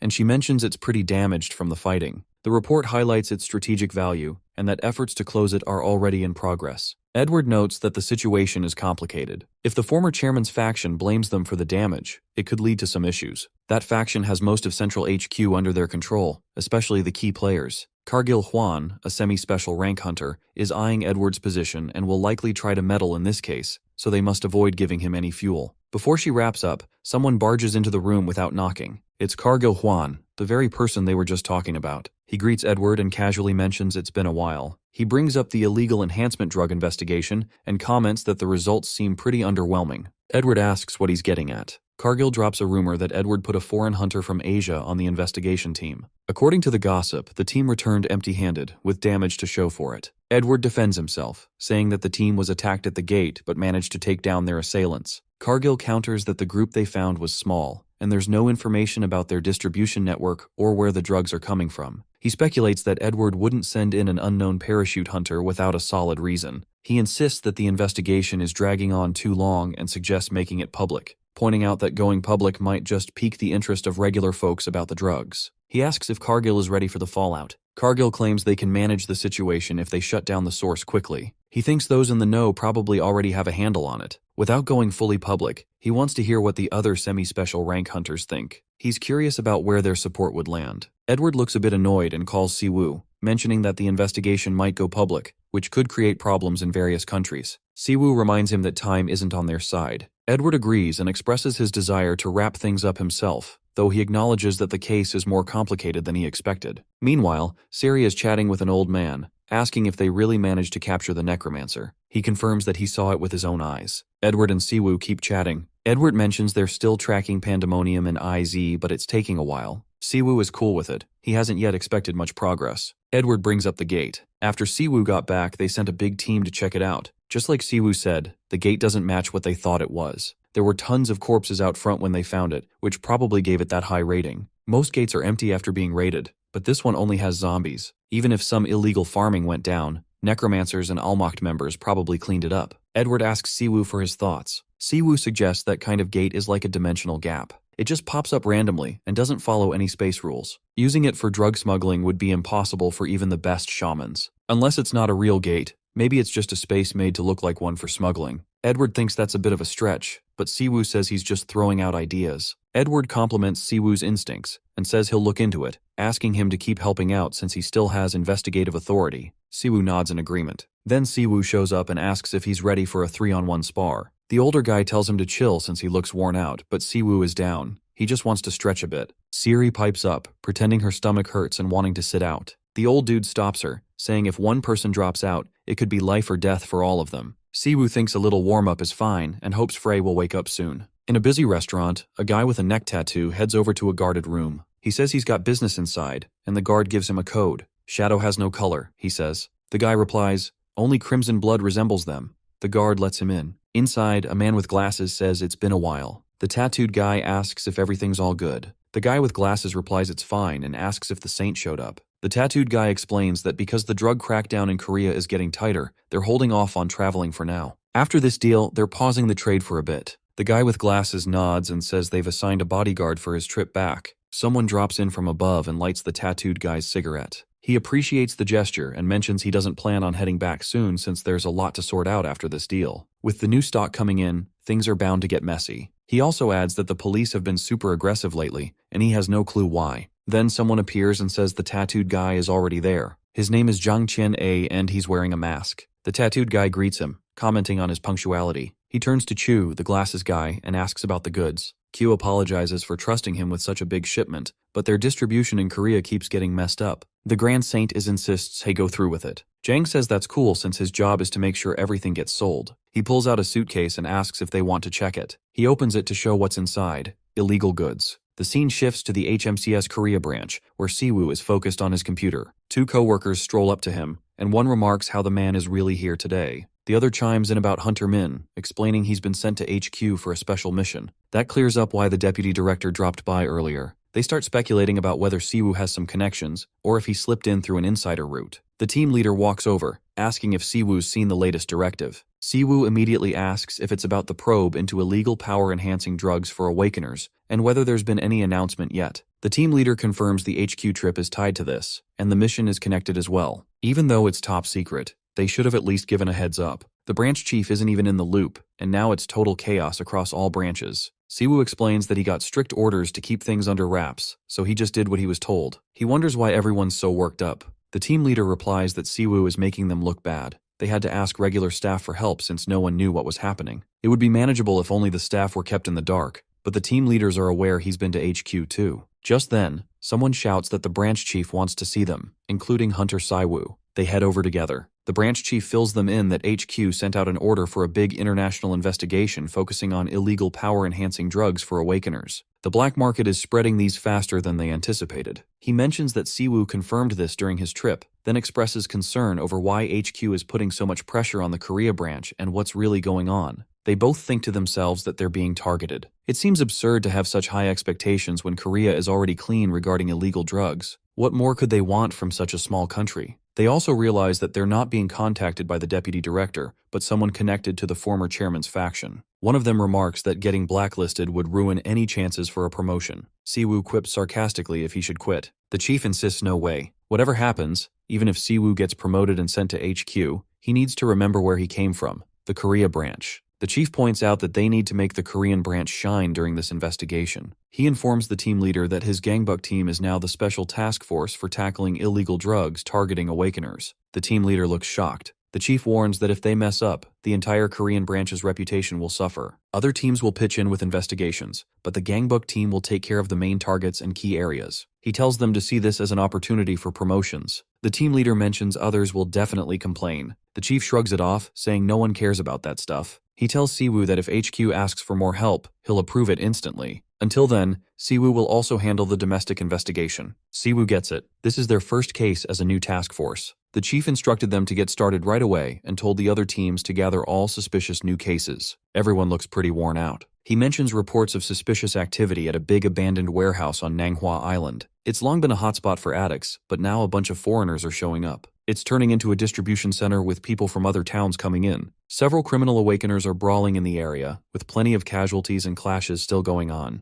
The team leader expresses concern that this might be too big for their team to handle alone. The chief reassures him, saying he's already contacted a private guild for backup. They're fully briefed and don't need HQ's approval, so they should just focus on getting results. Siwoo wonders about this private guild. The scene shifts, showing Siwoo meeting with Yoa and her younger brother. He asks if they sent the request for help. Yoa confirms she did, and asks who else he thought it would be. Sejun chimes in, asking why Yoa always gets tangled up in these big messes. Siwoo looks at the guildmasters and points out they could have sent some underlings if they were too busy. Sejun insists he didn't come just for kicks, and Yoa adds that a master's duties come first. Then Sejun asks if Siwoo is rolling solo and where his team is. Siwoo explains that his crew is on guard outside because bringing too many folks inside would just raise red flags. Yoa mentions they're all on high alert and ready to catch anyone trying to bolt. Siwoo remarks that most people inside are probably just regular folks looking for awakener meds, and the chaos is likely between dealers or their security. He suggests heading towards the trading center. Sejun warns that rushing in could blow their chances of gathering important intel. He thinks they should disguise themselves and scope things out first. Yoa disagrees and wants to go in swinging. Siwoo is taken aback and surprised that these experienced folks are debating like this. As they bicker, Siwoo hears some guy saying that big groups are always bad news. He expected a lot more action but ended up finding the same old mess, just more crowded. He's frustrated, pointing fingers at awakeners for making their own drugs, saying it's gross, but he doesn't care if it sells. Another guy asks if he has any self-respect. The first guy retorts that he's been at this for 15 years. Siwoo and the crew overhear someone warning the older dude that he'll be in big trouble if he keeps this up. The old guy then mentions that Jang Chuian is in Korea now, which is why he's hanging around. Siwoo steps in and asks about Jang Chuian. The two men jump, asking who he is. They tell him to hit the front if he wants to buy drugs. Siwoo shoots back, saying they're not there to buy anything, and calls them addicts before striding in with his group. The next shot shows the two guys tied up. As the door gets smashed open, Siwoo's debating whether to act like an addict or just take everyone down. Yoa's cool with either choice. Sejun tells him to stick close. Then, Sejun whips out a magic staff and uses a skill called Hide. It's a light magic trick that bends what you see, making him invisible. How long and strong it lasts really depends on how skilled he is. Siwoo realizes it's a transformation-type artifact in magic. Yoa calls it invisible magic and says she now understands why people call Sejun Korea's Grey Mage. She even admits she had no clue he could do this. Sejun goes on about how his skill is elemental magic, and with enough practice and creativity, there's a ton you can do with it. He breaks down that the hide spell uses light to mess with visibility and hide your body. Siwoo thinks it sounds like freeform magic and gets excited, wishing he could learn it too. Sejun then asks about the guest inside Siwoo, and if he's dipped out somewhere. Sejun brushes it off as nothing to stress about and tells Siwoo he's really grown up. He pats him on the head, but Sejun rolls his eyes and tells him to stop treating him like a kid. Yoa playfully chimes in, saying what about her since she's been putting in hard work too. Siwoo just sighs, saying they should wrap this up so they can head home sooner. As they walk into the building, they start hearing chatter. One person's griping about the prices being way too high. The place is packed with addicts, most of them looking like regular civilians who aren't awakened. Even if the term civilian doesn't quite fit, they're still criminals. There's probably a separate black market just for awakeners, which would be tricky to find, but listening to the talks here might give them some clues. Yoa mentions that the place is way bigger than she thought, and just catching someone here would already be a major win. But Sejun points out that catching small fries isn't really going to change much. They just bounce back with bail or probation. Taking down one market doesn't mean much unless they get to the big players behind the drugs. Out of nowhere, someone rushes in, screaming. As he bolts for the exit, one of the onlookers asks what's up. Another guy says the runner looks like he's tripping or going through withdrawal and grumbles that junkies shouldn't go berserk underground. He makes a snarky comment about sewer rats always acting like this. Someone else jokes that maybe the place has a bad vibe. Yoa says the place gives her the creeps and might actually be a hideout for some weirdos. Siwoo tells the others to hang tight while he goes in alone. Sejun wants to tag along, but Siwoo tells him to just wait quietly. As Siwoo steps into a different section, he realizes he's stumbled into an underground canal system, made for sneaking away when the cops show up. The layout is all twisted and complicated. He senses something off. It's not mana. It feels more like the vibe of some summoned creature, kind of like what he picked up around investigators before. It's not alive, more like a ghost. Suddenly, something ghostly shows up behind him. Siwoo jumps into action, but his mana just goes right through it. The thing isn't threatening or anything. Siwoo figures that ghost is the best way to describe it. Out of nowhere, a girl appears and tells him not to attack her buddy. Siwoo is taken aback. She can actually see him. She asks who he is,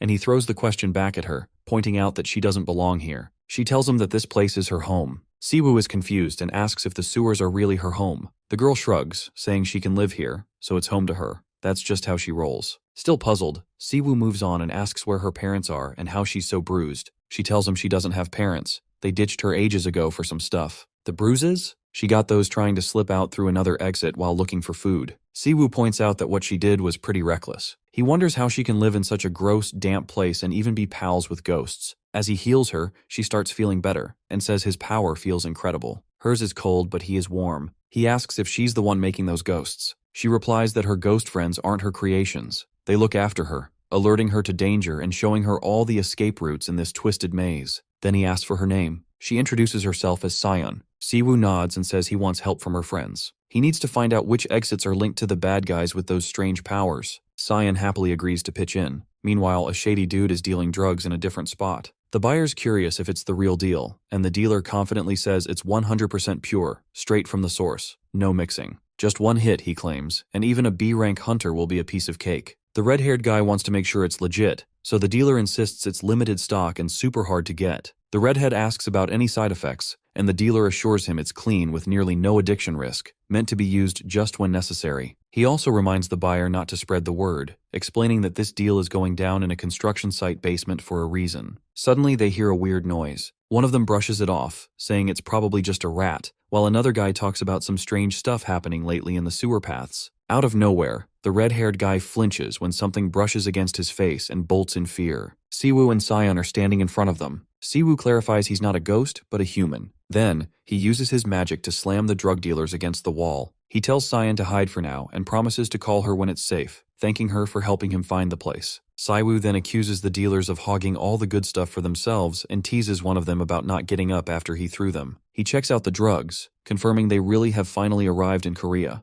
But then someone sneaks up and hits Siwoo from behind. A couple of other guys join in, wondering how this little rat got in. The boss thinks there might be a traitor in the bunch since it's the first shipment from the factory and orders Unit 4 to contact Unit 0 to take care of the intruder. While standing on the knocked-out hero, Siwoo quickly snaps back, activates his counterattack skill, and unleashes a wide-area attack. The guys get blasted back but manage to block it, and the boss doesn't even budge. Siwoo assesses the situation, noting these opponents are fast, strong, and clearly trained. He asks who sent them. The boss is starting to realize that Siwoo's skills and how he healed from the attack show he's no rookie. Another guy sneers at Siwoo for pretending to be dead, but Siwoo fires back, saying hiding in the ceiling is pretty cowardly too. They demand to know which guild Siwoo belongs to. Before they can react, Siwoo uses his magic to immobilize two of them and tells them not to move. He declares he'll be the one asking the questions, and they're better off answering. The boss tries to keep things chill, saying Siwoo is a bit too excited. He figures Siwoo came because of some rumors, then tries to use a skill. He tells Siwoo to get in line if he wants to buy something and launches an attack. Siwoo releases the two guys he caught and, grinning, says he wouldn't take the drugs even if they were free. The boss asks his crew for a damage report, and Siwoo activates his defensive skill, ready to engage in a little strength test. The enemies groan in pain, one complaining he's bleeding too much to even use a skill, and that he's broken 3 ribs. Realizing they can't hold up, one of them pushes the other to show their resolve. Together, they down some potions and suddenly power up, claiming they're going to crush Siwoo to dust and telling him to just die already as they launch another coordinated attack. Siwoo notices how fast their strength is increasing. One of them yells that he's about to blast a hole through Siwoo's head and tries a skill called Cross Bloom. Siwoo barely manages to dodge it. He can't help but mutter that their power is on another level and wonders if they really can't fight without the stuff. Their frustration is clear as they keep missing him. Finally, one of them traps Siwoo in a mana box with a skill. Siwoo realizes there's still one more enemy, and this one looks way too confident. He warns them that he's got them now and says this is the end for them. He calls for Unit 4 and Unit 10 to come help take him down. Just then, Yowa crashes in and unleashes her skill, Windflower Wave. Flames hit the boss right in the face. She gives Siwoo a hard time for always making her chase him and says it's time for them to join the fight too. After they dealt with the attackers, Yowa stretches and says they're tough but still not a match for an S rank. The drug gave them a boost, but it wasn't enough. The attackers are groaning on the floor. Siwoo asks how they got there so quickly. Sujun explains that Yowa suddenly ran downstairs, saying she had to follow him.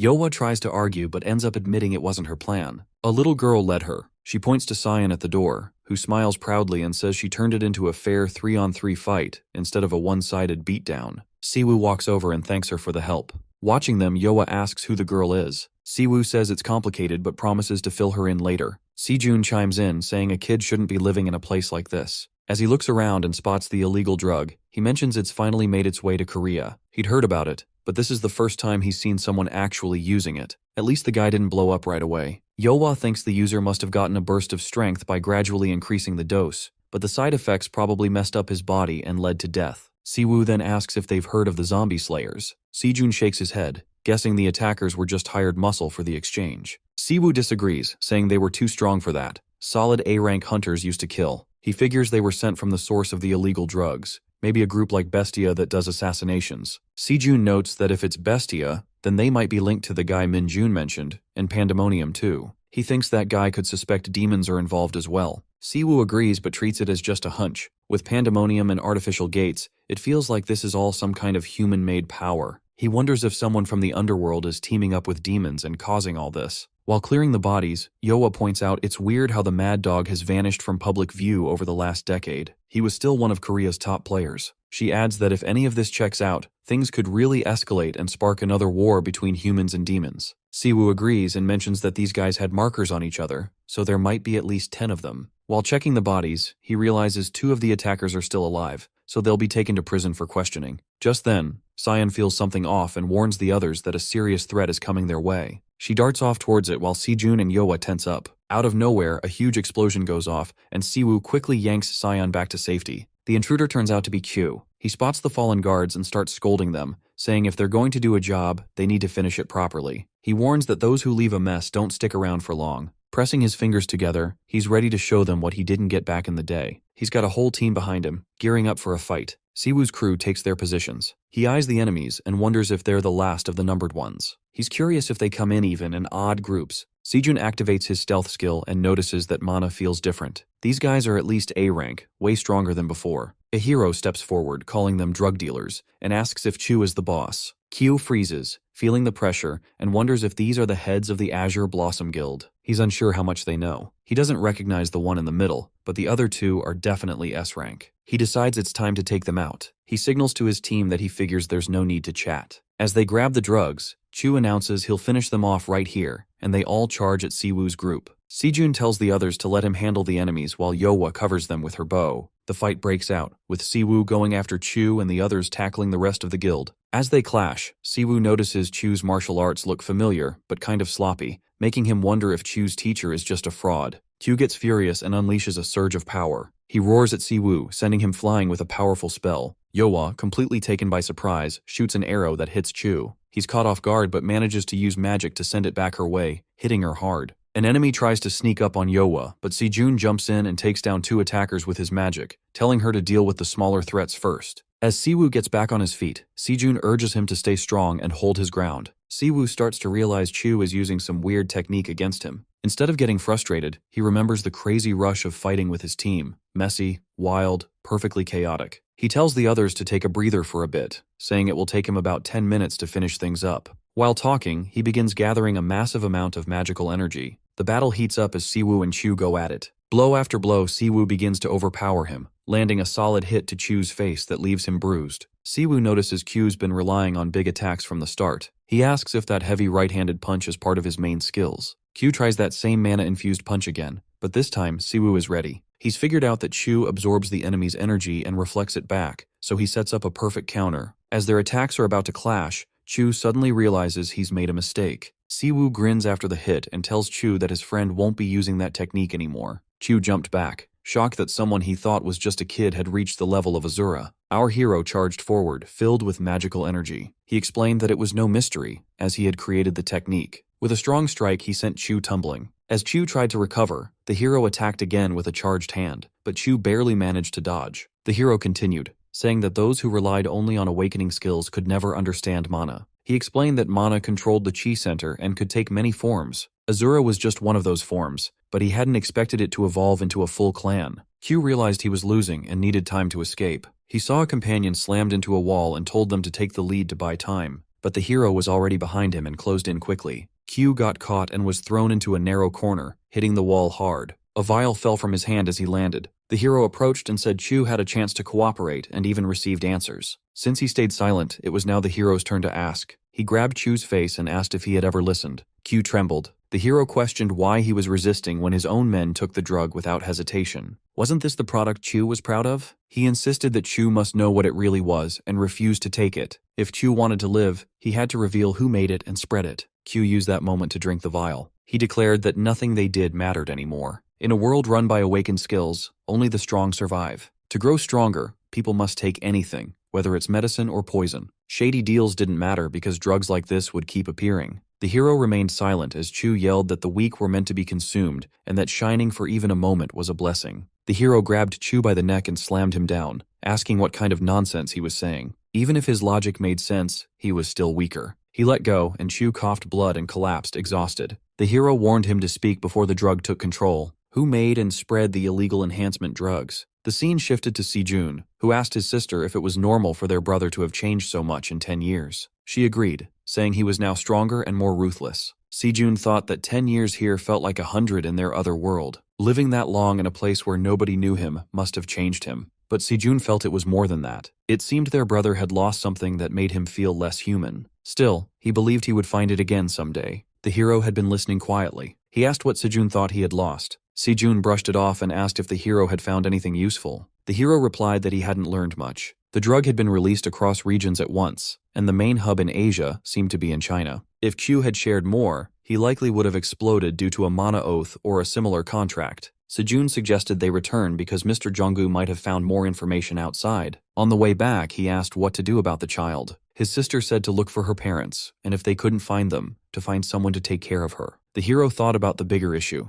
If they didn't act quickly, the drugs could spread out of control. The enemy seemed to know the investigation was getting close. The abandoned factory might be a trap. If China were the main hub, there would have to be a local center in Korea too. Next, the scene shifts to a busy club where people dance under bright lights. Music blasts through the air as a tattooed man leans toward his friend and asks about the abandoned factory. His friend replies that HMCS forces have surrounded and raided it. Because of this operation, most people linked to Sir Louis and the Oni Slayer group are now out of contact. The tattooed man then asks about Chu. A blonde man answers that Mr. Q is very worried because he hasn't been able to reach his twin brother, Sir Louis. Still, Q is following orders from Sir Daesung. The tattooed man mutters to himself that he plans to return the next day. Suddenly his phone rings. He answers and hears Daesung asking if there are any problems with the transaction in Korea. The tattooed man replies that they started operations in different areas as instructed. It seems the targets realized the goods were fake. Daesung responds that they were the ones who told HMCS agents about it. The tattooed man gets frustrated and asks what that means. Daesung explains that since the drugs are already spread throughout the country, it's normal for a few exchanges to fail. Now that HMCS has taken the bait, they will focus their investigation on the abandoned factory. Clown will handle distribution,